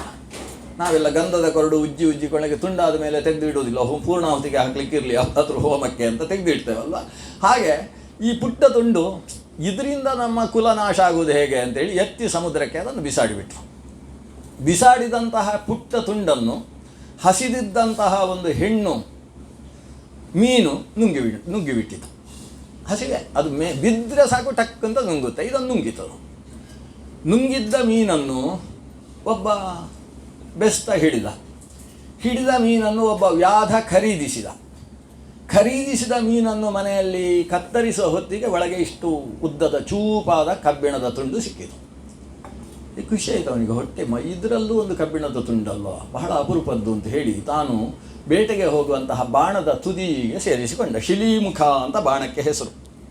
ಬಿದಿರಿನಿಂದ ಬಾಣ ಮಾಡುವುದು, ಬಾಣದ ತುದಿಯಲ್ಲಿ ಶಿಲಿ ಕಬ್ಬಿಣದ್ದು ಅಥವಾ ಕಲ್ಲಿನ ತುಂಡನ್ನು ಸೇರಿಸಿಕೊಂಡು ಬಾಣವನ್ನು ಸಿದ್ಧಪಡಿಸುವುದು. ಶಿಲೀಮುಖದಲ್ಲಿ ಅದನ್ನು ಸೇರಿಸಿಕೊಂಡ. ಇಷ್ಟೆಲ್ಲ ಕೃಷ್ಣನ ವ್ಯವಸ್ಥೆ ನೋಡಿ. ಆ ಸಮುದ್ರಕ್ಕೆ ಬಿಸಾಡಿದ್ದ ಈ ಕಬ್ಬಿಣದ ತುಂಡು ಪುಡಿ ಏನಿದೆ ಅದೆಲ್ಲ ಸಮುದ್ರದ ಬುಡಕ್ಕೆ ಎಸೆಯಲ್ಪಟ್ಟಿತು. ಸಮುದ್ರ ಯಾವತ್ತೂ ಶುದ್ಧವಾಗಿ ತನ್ನ ಶುದ್ಧತೆಯನ್ನು ಕಾದುಕೊಳ್ಳುವಂಥದ್ದು ಸಮುದ್ರ. ಅದಕ್ಕೆ ಗಲೀಜು ಬಿತ್ತು ಅಂತಾದರೆ ಅಲೆಯ ಮೂಲಕ ಎತ್ತಿ ದಡಕ್ಕೆ ಬಿಸಾಡ್ತದೆ ಅದು. ಹಾಗೆ ಈ ಕಬ್ಬಿಣದ ಪುಡಿಯೂ ಕೂಡ ದಡಕ್ಕೆ ಬಿತ್ತು. ಬಿದ್ದ ಜಾಗದಲ್ಲಿ ದೊಡ್ಡ ದೊಡ್ಡ ಹುಲ್ಲುಗಳು ಬೆಳೆದವು. ಏರಕ ಅಂತ ಹೇಳುವ ಒಂದು ಹುಲ್ಲುಗಳು, ಬಹಳ ಗಟ್ಟಿಯಾದ ವಜ್ರಾಯುಧದ ಶಕ್ತಿಯ ಹುಲ್ಲುಗಳು ಬೆಳೆದುವಂತೆ. ಮುಂದಕ್ಕೆ ಇವರೆಲ್ಲ ಪರಸ್ಪರ ಹೊಡೆದಾಡುವುದಕ್ಕೋಸ್ಕರ ಅಂತ ಕೃಷ್ಣ ಇವೆಲ್ಲವನ್ನೂ ವ್ಯವಸ್ಥೆ ಮಾಡಿದ. ತಾನು ಅವತಾರ ಸಮಾಪ್ತಿ ಮಾಡುವ ಯೋಜನೆ ಹಾಕಿದ್ದಾನೆ. ಅದಕ್ಕಿಂತ ಮೊದಲು ಇಡೀ ಯದುಕುಲವನ್ನು ಕರೆದು ಆದೇಶ ಕೊಟ್ಟ. ಒಂದು ಕೆಟ್ಟ ಶಕುನಗಳು ಕಾಣಿಸ್ತಾ ಇದ್ದಾವೆ, ಆದ್ದರಿಂದ ನಾವು ಇದಕ್ಕೆ ಪರಿಹಾರ ಮಾಡುವುದಕ್ಕೆ ಸಮುದ್ರದಲ್ಲಿ ಸ್ನಾನ ಮಾಡಬೇಕು. ಪಿಂಡಾರಕ ಕ್ಷೇತ್ರ, ಅದು ಪ್ರಭಾಸ ಕ್ಷೇತ್ರದ ಆ ಪ್ರದೇಶದಲ್ಲಿ ನಾವು ಎಲ್ಲ ಸಮುದ್ರ ಸ್ನಾನ ಮಾಡೋಣ. ಸಮುದ್ರದಲ್ಲಿ ಸ್ನಾನ ಮಾಡಿ ಯಥಾಶಕ್ತಿ ನವಗ್ರಹಗಳನ್ನು ಆರಾಧನೆ ಮಾಡಿ ಆ ಸವಿತೃನಾರಾಯಣನನ್ನು ಪೂಜೆ ಮಾಡಿದರೆ ಬಂದಂತಹ ದೋಷ ಪರಿಹಾರ ಆಗ್ತದೆ. ಎಲ್ಲರೂ ಅಲ್ಲಿ ಹೋಗಬೇಕು. ಎಲ್ಲರೂ ಸಮುದ್ರಕ್ಕೆ ಹೋದಾಗ ನಮ್ಮ ಬಲರಾಮ ದೇವರ ವ್ಯವಸ್ಥೆ ಏನು ಅಂದರೆ ಕುಡಿಯುವುದಕ್ಕೆ ಬೇಕಾದಷ್ಟು ವ್ಯವಸ್ಥೆ ಮಾಡಿಟ್ಟಿದ್ದಾರೆ. ಅಲ್ಲಿ ದೋಣಿಗಳಲ್ಲಿ ಕುಡಿಯುವ ವ್ಯವಸ್ಥೆಗಳು. ಇವರು ಸ್ನಾನಕ್ಕೆ ಅಂತ ಹೋದವರು ಮೊದಲು ಸ್ನಾನ ಮಾಡಿದರು. ಸ್ನಾನ ಮಾಡಿ ಒಂದು 10 ಜಪ ಮಾಡಿದರು. ಜಪ ಮಾಡಿದಾಗ ಮೂಗಿಗೆ ವಾಸನೆ ಹೊಡಿತಾ ಇದೆ. ಸೀದಾ ಹೋಗಿ ಕುಡಿಯುವುದಕ್ಕೆ ಶುರು ಮಾಡಿದರು. ಕುಡಿದದ್ದು ಮಾತ್ರ ಅಲ್ಲ, ಕುಡಿದ ಮೇಲೆ ನೀನು ಯಾಕೆ ಅಷ್ಟು ಜಾಸ್ತಿ ಕುಡಿದದ್ದು ಅಂತ ಯಾರೊಬ್ಬ ಪ್ರಶ್ನಿಸಿದ. ನಿನ್ನನ್ನು ಕುಡಿಬೇಡ ಅಂತ ಯಾರು ಹೇಳಿದ್ದು ಅಂತೇಳಿ ಇವ ಕಪಾಳಕ್ಕೆ ಕೊಡ್ದ. ಇಷ್ಟೇ ಗಲಾಟೆ ಶುರು ಆಯಿತು. ಇಬ್ಬರಲ್ಲಿ ಶುರು ಆದ ಗಲಾಟೆ 100 ಜನಕ್ಕೆ ಸಾಗಿತು. 100 ಜನರ ಗಲಾಟೆ 1000 ಜನಕ್ಕೆ ಸಾಗಿತು. ಹೊಡೆದಾಡುವುದಕ್ಕೆ ಕೈಯಲ್ಲಿ ನೋವಾಗುವುದಕ್ಕೆ ಶುರು ಆಯಿತು. ಅಲ್ಲಿದ್ದ ಹುಲ್ಲುಗಳನ್ನು ತೆಗೆದರು. ಹುಲ್ಲಿನಲ್ಲಿ ವಜ್ರಾಯುಧದ ಪ್ರವೇಶ ಆಯಿತಂತೆ ಭಗವಂತ ಕೃಷ್ಣನ ಸಂಕಲ್ಪದಿಂದ. ಹುಲ್ಲಿನಲ್ಲಿ ಹೊಡೆದಾಡ್ತಾ ಇವರು ಅವರನ್ನು ಸಾಯಿಸುವುದು, ಅವರು ಸಾಯುವ ಹೊತ್ತಿಗೆ ಹೊಡೆದ ಪೆಟ್ಟಿನಿಂದ ಇವನು ಸಾಯುವುದು. ಇದಕ್ಕೆ ಯಾದವೀ ಕಲಹ ಅಂತ ಹೆಸರು. ಪರಸ್ಪರ ಹೊಡೆದಾಡ್ತಾ ಸಾಯ್ತಾ ಇದ್ದಾರೆ. ಕೃಷ್ಣ ಒಂದು ಮರದ ಬದಿಯಲ್ಲಿ ನಿಂತುಕೊಂಡು ನೋಡ್ತಾ ಇದ್ದಾನೆ. ಎಷ್ಟು ಹೋಯಿತು, ಈ ಪರಪಕ್ಷದವರು ಆಡುವಾಗ ಎಷ್ಟು ವಿಕೆಟ್ ಹೋಯಿತು ಅಂತ ನೋಡ್ತಾ ಇರೋದಿಲ್ಲ ಹಾಗೆ. ಎಷ್ಟು ಹೋಯಿತು, ಎಲ್ಲ ಹೋಗ್ತಾ ಇದೆಯಾ, ಎಲ್ಲ ಹೋಗ್ತಾ ಉಂಟು. ಜಾಸ್ತಿ ಹೊಡೆದದ್ದು ಯಾರಂದರೆ ಬಲರಾಮದೇವರು. ಅವರು ಬರೀ ಹುಲ್ಲಿನಲ್ಲೇ ಹೊಡೆದದ್ದಲ್ಲಂತೆ, ತಂದೆ ಒನಕೆ ಇದೆ. ಅವನು ಹಲಾಯುಧ ಮುಸಲಾಯುಧ ಅಂತ ಅವನಿಗೆ ಹೆಸರು. ಹಲ ಮತ್ತು ಮುಸಲಗಳನ್ನು ಹಿಡ್ಕೊಂಡು ಸಿಕ್ಕಾಬಟ್ಟೆ ಜನರನ್ನು ಬಲರಾಮ ಸಾಯಿಸಿದ. ಕೃಷ್ಣ ಯಾರನ್ನೂ ಕೊಲ್ಲುವುದಕ್ಕೆ ಹೋಗಲಿಲ್ಲ, ಇವರೇ ಹೊಡೆದಾಡಬೇಕು. ಎಲ್ಲ ಶಾಂತವಾಯಿತು. ಬಲರಾಮ ನೋಡಿದ, ಇನ್ನಿದ್ದವರವರವರೇ ಮುಗಿಸಿಕೊಳ್ತಾರೆ ಅಂತ ತೀರ್ಮಾನಿಸಿದ. ತಾನು ಸಮುದ್ರ ತೀರದಲ್ಲಿ ಪದ್ಮಾಸನ ಹಾಕಿ ಕೂತು ಪೂರ್ವಾಭಿಮುಖವಾಗಿ ಕೂತು ತನ್ನ ಮೂಲ ಸ್ವರೂಪದ ಧ್ಯಾನವನ್ನು ಮಾಡಿದ. ತಾನು ಶೇಷ ಅನ್ನುವ ಸ್ವರೂಪವನ್ನು ಯೋಚಿಸ್ತಾ ಇದ್ದ ಹಾಗೆ ಬಲರಾಮನ ಶರೀರ ಹಾವಾಯಿತು. ಹಾವಿನ ಸ್ವರೂಪದಲ್ಲಿ ಹರಿದಾಡ್ತಾ ಸಮುದ್ರದ ಒಳಗೆ ಹೋಗಿ ಪ್ರವೇಶ ಮಾಡಿ ತನ್ನ ಮೂಲ ರೂಪದಲ್ಲಿ ಸೇರಿಕೊಂಡ. ಬಲರಾಮನ ಅವತಾರ ಸಮಾಪ್ತಿಯಾಯಿತು. ಭಗವಂತ ಕೃಷ್ಣ ಈಗಾಗಲೇ ತನ್ನ ಸಾರಥಿಯಾದಂತಹ ದಾರುಕನನ್ನು ಹಸ್ತಿನಾಪುರಕ್ಕೆ ಹೇಳಿ ಕಳಿಸಿದ್ದಾನೆ. ಕೃಷ್ಣ ನಮ್ಮ ಅರ್ಜುನ ಆದಷ್ಟು ಬೇಗ ಬರಬೇಕು, ಇಷ್ಟೇ ಹೇಳಿ ಕಳಿಸಿದ್ದಾನೆ. ಅರ್ಜುನ ಬರುವುದರ ಒಳಗೆ ಶ್ರೀಕೃಷ್ಣ ಉದ್ಧವನಿಗೆ ಹೇಳಬೇಕಾದದ್ದನ್ನೆಲ್ಲ ಹೇಳಿ ತಾನು ಅವತಾರ ಸಮಾಪ್ತಿ ಮಾಡಬೇಕು ಅಂತ ಯೋಚಿಸಿ ಒಂದು ಮರದ ಅಡಿಯಲ್ಲಿ ಬಂದು ಪದ್ಮಾಸನ ಹಾಕಿಕೊಂಡು ಕೂತಿದ್ದಾನೆ ಕೃಷ್ಣ. ಪದ್ಮಾಸನ ಹಾಕಿ 2 ಪಾದಗಳನ್ನು ತನ್ನ ತೊಡೆಯ ಮೇಲೆ ಹಾಕಿ ಸುಮ್ಮನೆ ಕೂತುಕೊಳ್ಬೇಕೋ ಬೇಡೋ ಒಂದು ಪಾದವನ್ನು ಮೆಲ್ಲ ಅಲುಗಾಡಿಸ್ತಾ ಇದ್ದಾನಂತೆ. ಕೆಲವರಿಗೆ ಅಭ್ಯಾಸ ಇರ್ತದೆ, ಕೂತಾಗೆಲ್ಲ ಅಲುಗಾಡಿಸ್ತಾ ಇರೋದು. ಅವರ ಕುರ್ಚಿಯೂ ಅಲುಗಾಡ್ತಾ ಇರ್ತದೆ, ಪಕ್ಕದವರು ಅಡ್ಡ ಬೀಳುವಂಥ ಸ್ಥಿತಿಯಲ್ಲಿ ಅಲುಗಾಡಿಸ್ತಾರೆ ಕೆಲವರು. ಹಾಗೆ ಕೃಷ್ಣ ಏನು ಮಾಡಿದ ಅಂದರೆ ಪಾದವನ್ನು ಹೀಗೆ ಅಲುಗಾಡಿಸ್ತಾ ಇದ್ದಾನೆ. ಅತ್ತ ಕಡೆ ಯಾವ ವ್ಯಾಧ ಆ ಮೀನು ತಂದು ಮೀನಿನಲ್ಲಿದ್ದಂತಹ ಕಬ್ಬಿಣವನ್ನು ಬಾಣಕ್ಕೆ ಸಿಲುಕಿಸಿಕೊಂಡಿದ್ದಾನೆ, ಅವನು ಅದೇ ಬಾಣ ಹಿಡ್ಕೊಂಡು ಬೇಟೆಗೋಸ್ಕರ ಬಂದಿದ್ದಾನೆ. ದೂರದಿಂದ ನೋಡ್ತಾನೆ, ಮರದ ಅಡಿಯಲ್ಲಿ ಏನೋ ಅಲುಗಾಡ್ತಾ ಇದೆ ಅಂತ ಕಾಣಿಸ್ತು ಅವನಿಗೆ ಕಾಲು ಕಾಣಿಸುತ್ತೆ, ಉಳಿದದ್ದು ಕಾಣಿಸೋದಿಲ್ಲ. ಎಲ್ಲೋ ಕೃಷ್ಣನ ಬಟ್ಟೆ ಸ್ವಲ್ಪ ಕಂಡಿರಬೇಕು, ಇದು ಜಿಂಕೆಯೇ ಇರಬೇಕು ಅಂತ ತೀರ್ಮಾನಿಸಿದ. ಮತ್ತೆ ಒಮ್ಮೆ ಕಣ್ಣಿಗೆ ಕಣ್ಣಿಟ್ಟು ನೋಡಿದ, ಅಲುಗಾಡ್ತಾ ಇರೋದು ಕಾಣಿಸ್ತಾ ಇದೆ. ಅಲ್ಲಿಗೆ ಸರಿಯಾಗಿ ಹೊಡೆದ್ರೆ ಪೂರ್ತಿ ಮಾಂಸ ಸಿಗ್ತದೆ ಅಂತ ತೀರ್ಮಾನಿಸಿದ. ಆ ಅಲುಗಾಡ್ತಾ ಇರುವಲ್ಲಿಗೆ ಬಾಣ ಹೊಡೆದ. ದೂರದಿಂದ ಹೊಡೆದ ಬಾಣ ಭಗವಂತನ ಕೆಂಪಾದ ಪಾದಕ್ಕೆ ತಾಗಿ ಜಾರಿ ಬಿತ್ತಂತೆ. ಕೃಷ್ಣ ಖುಷಿ ಮಾಡಿಕೊಂಡು ಆ ಬಾಣವನ್ನು ತಾನೇ ಎಳೆದು ಚುಚ್ಚಿಸಿಕೊಂಡಂತೆ. ಕೃಷ್ಣನ ಅವತಾರಿ ಸಮಾಪ್ತದ ಉದ್ದೇಶ. ಹಿಂದಕ್ಕೆ ಭೀಷ್ಮಾಚಾರ್ಯ ಒಂದು ಬಾಣ ಹೊಡೆದಿದ್ದ ಕೃಷ್ಣನಿಗೆ. ಶಿತ ವಿಶಿಖಹತಃ ವಿಶೀರ್ಣ ದಂಶಃ ಕ್ಷತಜ ಪರಿಪ್ಲುತ ಆತತಾಯಿನೋ ಮೇ ಪ್ರಸಭಮಪಿ ಸಸಾರ ಮದ್ವದಾರ್ಥಂ ಸಭವತು ಮೇ ಭಗವಾನ್ ಮುದೆ ಮುಕುಂದ. ಭೀಷ್ಮ ಸ್ತೋತ್ರ ಮಾಡಿದ್ದ, ನಾನು ಎಂಥ ಬಾಣದಿಂದ ಹೊಡೆದೆ, ಅದರಿಂದ ಅವನ ಎದೆಯಲ್ಲಿದ್ದಂತಹ ದಂಶ, ಆ ವರ್ಮ ಕವಚ ಅದು ಬೀಳಿ ಸೀಳಿ ಹೋಯಿತು. ಕ್ಷತಜ ಪರಿಪ್ಲುತಃ, ಮೈಯಲ್ಲೆಲ್ಲ ರಕ್ತದಿಂದ ಒದ್ದೆಯಾಗಿದ್ದಾನೆ. ಆತ ತಾಯಿನೋಮೇ ಪ್ರಸಭಮಭಿಸಸಾರ ಮದ್ವದಾರ್ಥಂ, ಅವನ ಉತ್ತರೀಯ ಜಾರಿದ್ರೂ ಯೋಚನೆ ಮಾಡದೆ ಕೈಯಲ್ಲಿ ಚಕ್ರ ಹಿಡ್ಕೊಂಡು ನನ್ನನ್ನು ಕೊಲ್ಲುವುದಕ್ಕೆ ರಥದಿಂದ ಇಳಿದು ಬಂದಿದ್ದಾನೆ. ಆ ಕೃಷ್ಣ ನನಗೆ ಮಂಗಳವನ್ನು ಕೊಡಲಿ ಅಂತ ಭೀಷ್ಮ ತನ್ನ ಮರಣ ಸನ್ನಿಧಾನ ಕಾಲದಲ್ಲಿ ಪ್ರಾರ್ಥನೆ ಸಲ್ಲಿಸ್ತಾನೆ. ಆದರೆ ಭೀಷ್ಮನ ಬಾಣ ಹಾಗೆ ಎದೆಗೆ ಹೊಕ್ಕಿದ್ರೂ ಕೃಷ್ಣನಿಗೇನೂ ಆಗಲಿಲ್ಲ. ಕೃಷ್ಣ ಏನು ಮಾಡಿದ ಅಂದರೆ ಅದನ್ನು ತೆಗೆದು ಭೀಷ್ಮನನ್ನು ನೋಡಿ ನಕ್ಕ, ಹಾಗೆ ಕೈಯಲ್ಲಿ ಒರೆಸಿಕೊಂಡ, ಎಲ್ಲ ರೋಗವೂ ವಾಸಿಯಾಯಿತು, ಸಮಸ್ಯೆ ಎಲ್ಲ ಪರಿಹಾರ ಆಯಿತು ಕೃಷ್ಣನದ್ದು. ಅಂತಹ ಕೃಷ್ಣ ಈಗ ಪಾದಕ್ಕೊಂದು ಬಾಣ ತಾಗಿಸಿಕೊಂಡಾಗ ಮುಗಿಯಿತು ನನ್ನ ಕಥೆ ಅಂತೇಳಿ ನಿಲ್ತಾನೆ. ಅವ ನಿಲ್ಲುವುದಕ್ಕೂ ಜರಾವ್ಯಾಧ ಬಂದದ್ದಕ್ಕೂ ಸರಿ ಹೋಯಿತು. ಜರಾವ್ಯಾಧ ಬಂದು ಶಂಖಚಕ್ರ ಗದಾ ಪದ್ಮಧಾರಿಯಾದ ಕೃಷ್ಣನನ್ನು ನೋಡಿದ. ಅದು ಬಿಟ್ಟು ಕೊಳಲು ಹಿಡಿದ ಕೃಷ್ಣ ಅಲ್ಲ. ಕೃಷ್ಣ ಆವಿರ್ಭಾವಗೊಳ್ಳುವಾಗ ಹೇಗಿದ್ದ? ತಮದ್ಭುತಂ ಬಾಲಕಂ ಅಂಬುಜೆ ಕ್ಷಣಂ ಚತುರ್ಭುಜಂ ಶಂಖ ಗದಾರ್ಯುದಾಯುಧಂ. ಶಂಖ ಗದ ಅರಿ ಎಂಬ ಆಯುಧವನ್ನು ಧಾರಣೆ ಮಾಡಿದ್ದಂತಹ ಅದೇ ಕೃಷ್ಣ ಇವತ್ತು ಅದೇ ಮೂಲ ರೂಪದಿಂದ ಕಾಣಿಸಿಕೊಂಡ. ಅವನನ್ನು ನೋಡಿ ಜರಾವ್ಯಾಧ ಕಣ್ಣಲ್ಲಿ ನೀರು ಹಾಕ್ತಾ, ಅಪರಾಧ ಆಯಿತು ಭಗವಂತ, ನಾನು ಪ್ರಾಣಿ ಅಂತ ಅಂದ್ಕೊಂಡು ಬಾಣ ಹೊಡೆದೆ, ಹೀಗಾಗಿ ಹೋಯ್ತಲ್ಲ. ಕೃಷ್ಣ ಅವನನ್ನು ಸಮಾಧಾನ ಮಾಡ್ತಾನೆ, ನಾನು ಏನು ಬೇಕಿತ್ತೋ ಅದನ್ನು ನೀನು ಮಾಡಿದಿ, ನಾನು ಮಾಡಬೇಕಾದ್ದನ್ನು ಇನ್ನೊಬ್ಬರ ಹತ್ರ ಮಾಡಿಸುವುದು ನನ್ನ ಕೆಲಸ ಅಷ್ಟೇ, ಆದ್ದರಿಂದ ಬೇಸರ ಮಾಡಿಕೊಳ್ಬೇಡ, ನೀನು ನನಗೆ ಇಷ್ಟವಾದದ್ದನ್ನೇ ಮಾಡಿದ್ದಿ ಅಂತ ಹೇಳ್ತಾನೆ. ಆ ಬಾಣದಿಂದ ಹೊಡೆಸಿಕೊಂಡಂತಹ ಕೃಷ್ಣ ಮೇಲೆ ಹೀಗೊಮ್ಮೆ ನೋಡ್ತಾನೆ. ನೋಡಿದಾಗ ಅಲ್ಲಿಂದ ರಥ ಹಿಡಿದು ಬಂತು. ಮೇಲಿನಿಂದ ದೇವೇಂದ್ರ ಕಳಿಸಿದ್ದ ಮಾತಲಿ ಸಾರಥಿಕವಾದಂತಹ ರಥದಲ್ಲಿ ತಾನು ಹತ್ತಾನೆ. ಈ ಜರಾವ್ಯಾಧ ನೋಡ್ತಾ ಇದ್ದ ಹಾಗೆ ಕೃಷ್ಣ ಅದೃಶ್ಯನಾಗಿ ಹೋದ. ಆದರೆ ನೋಡ್ತಾನೆ, ಯಾವ ಶರೀರಕ್ಕೆ ಬಾಣವನ್ನು ಹೊಡೆದಿದ್ದೇನೋ ಆ ಶರೀರ ಅಲ್ಲಿ ಬಿದ್ದಿದೆ ಅಂತೆ. ಇವನಿಗೆ ಆಶ್ಚರ್ಯ, ಯಾವ ಕೃಷ್ಣ ಮೇಲಕ್ಕೆ ಆ ರಥದಲ್ಲಿ ಕೂತು ಸಾಗಿದ್ದಾನೆ, ಇಲ್ಲಿ ನೋಡಿದರೆ ಅದೇ ಕೃಷ್ಣನ ಶರೀರ, ಪಾರ್ಥಿವ ಶರೀರ ಇದೆಯಲ್ಲ. ಪಾರ್ಥಿವ ಶರೀರ ಅಲ್ಲಿ ಇರುವ ಹಾಗೆ ತಾನು ಗೋಳೋ ಅಂತ ಹತ್ತುಕೊಂಡು ಕೂತಿದ್ದಾನೆ. ಅಷ್ಟು ಹೊತ್ತಿಗೆ ಸರಿಯಾಗಿ ಅರ್ಜುನ ಬರ್ತಾನೆ. ದಾರುಕ ಅರ್ಜುನನನ್ನು ಹಸ್ತಿನಪುರದಿಂದ ಕರ್ಕೊಂಡು ಬಂದಿದ್ದಾನೆ. ಅರ್ಜುನ ನೋಡ್ತಾನೆ ಕೃಷ್ಣನ ಪಾರ್ಥಿವ ಶರೀರವನ್ನು. ಏನು ಮಾಡೋದು? ಕೃಷ್ಣನ ನಿರ್ದೇಶನ ಇತ್ತು. ಎಲ್ಲ ಇಲ್ಲಿರುವ ಐಶ್ವರ್ಯ, ದ್ವಾರಕಾಧೀಶನಾದಂತಹ ನಾನು ಏನೇನನ್ನು ಸಂಪಾದಿಸಿದ್ದೇನೆ ಅವೆಲ್ಲವನ್ನು ಹಸ್ತಿನಪುರಕ್ಕೆ ಒಯ್ದು ಭಾರತ ದೇಶವನ್ನು ಸಮೃದ್ಧ ರಾಮರಾಜ್ಯವನ್ನಾಗಿಸಬೇಕು ಅಂತ ನಿರ್ದೇಶನ ಇತ್ತು. ಐಶ್ವರ್ಯವನ್ನೆಲ್ಲ ರಥಗಳಲ್ಲಿ ತುಂಬಿ ಕಳಿಸುವ ವ್ಯವಸ್ಥೆ ಮಾಡ್ತಾ ಇದ್ದಾನೆ ಕೃಷ್ಣ, ಅರ್ಜುನ. ಯಾಕಂದರೆ ಇನ್ನು ಕೇವಲ ಒಂದು ದಿನದಲ್ಲಿ ದ್ವಾರಕ್ಕೆ ಮುಳುಗಿ ಹೋಗುತ್ತೆ ಅಂತ ಕೃಷ್ಣ ಹೇಳಿದ್ದಾನೆ. ಎಲ್ಲ ತೆಗೆದಾಗಿದೆ. ಕೃಷ್ಣನ ಶರೀರಕ್ಕೆ ಬೇಕಾದ ವ್ಯವಸ್ಥೆಯೂ ನಡೆದಿದೆ. ಅದು ಕೃಷ್ಣನ ಒಂದು ಮಾಯೆ. ತನ್ನ ಮೂಲ ಜ್ಞಾನಾನಂದಾತ್ಮಕ ತನುವಿನಿಂದ ಅದೃಶ್ಯನಾದಂತಹ ಕೃಷ್ಣ ಲೋಕದಲ್ಲಿ ಒಂದು ಇರಲಿ ಅಂತ ಶರೀರವನ್ನು ನಿರ್ಮಾಣ ಮಾಡಿ ಬಿಟ್ಟು ಹೋಗಿದ್ದಾನೆ. ಅದರಲ್ಲಿ ಅನೇಕ ಗೋಪಿಯರು ತಾವು ಆ ಶರೀರದ ಜೊತೆಗೆ ತಾವೂ ಕೂಡ ಭಗವಂತನ ಜೊತೆ ಸೇರುವಂತಹ ವ್ಯವಸ್ಥೆಯನ್ನು ಮಾಡಿಕೊಂಡಿದ್ದಾರೆ. ಅಳಿದುಳಿದಂತಹ ಕೃಷ್ಣ ಪತ್ನಿಯರನ್ನೆಲ್ಲ ಕರ್ಕೊಂಡು ಅರ್ಜುನ ಹೊರಟಿದ್ದಾನೆ. ತನ್ನ ಹಸ್ತಿನಪುರಕ್ಕೆ ಕರ್ಕೊಂಡು ಬಂದು ಇವರನ್ನೆಲ್ಲ ರಕ್ಷಣೆ ಮಾಡಬೇಕು. ದ್ವಾರಕೆ ಮುಗಿಯಿತು. ಕೃಷ್ಣನ ಅವತಾರ ಸಮಾಪ್ತಿಗೆ ದ್ವಾರಕೆಯೂ ಕೂಡ ಸಮುದ್ರದಲ್ಲಿ. ವರುಣ ಅದನ್ನು ನುಂಗಿಬಿಡ್ತಾನೆ. ಎಲ್ಲ ಹಸ್ತಿನಪುರದಲ್ಲಿ ಇಂದ್ರಪ್ರಸ್ಥದಲ್ಲಿ ಇವರನ್ನು ರಕ್ಷಣೆ ಮಾಡಬೇಕು ಅಂತ ಹೊರಟಿದ್ದಾರೆ.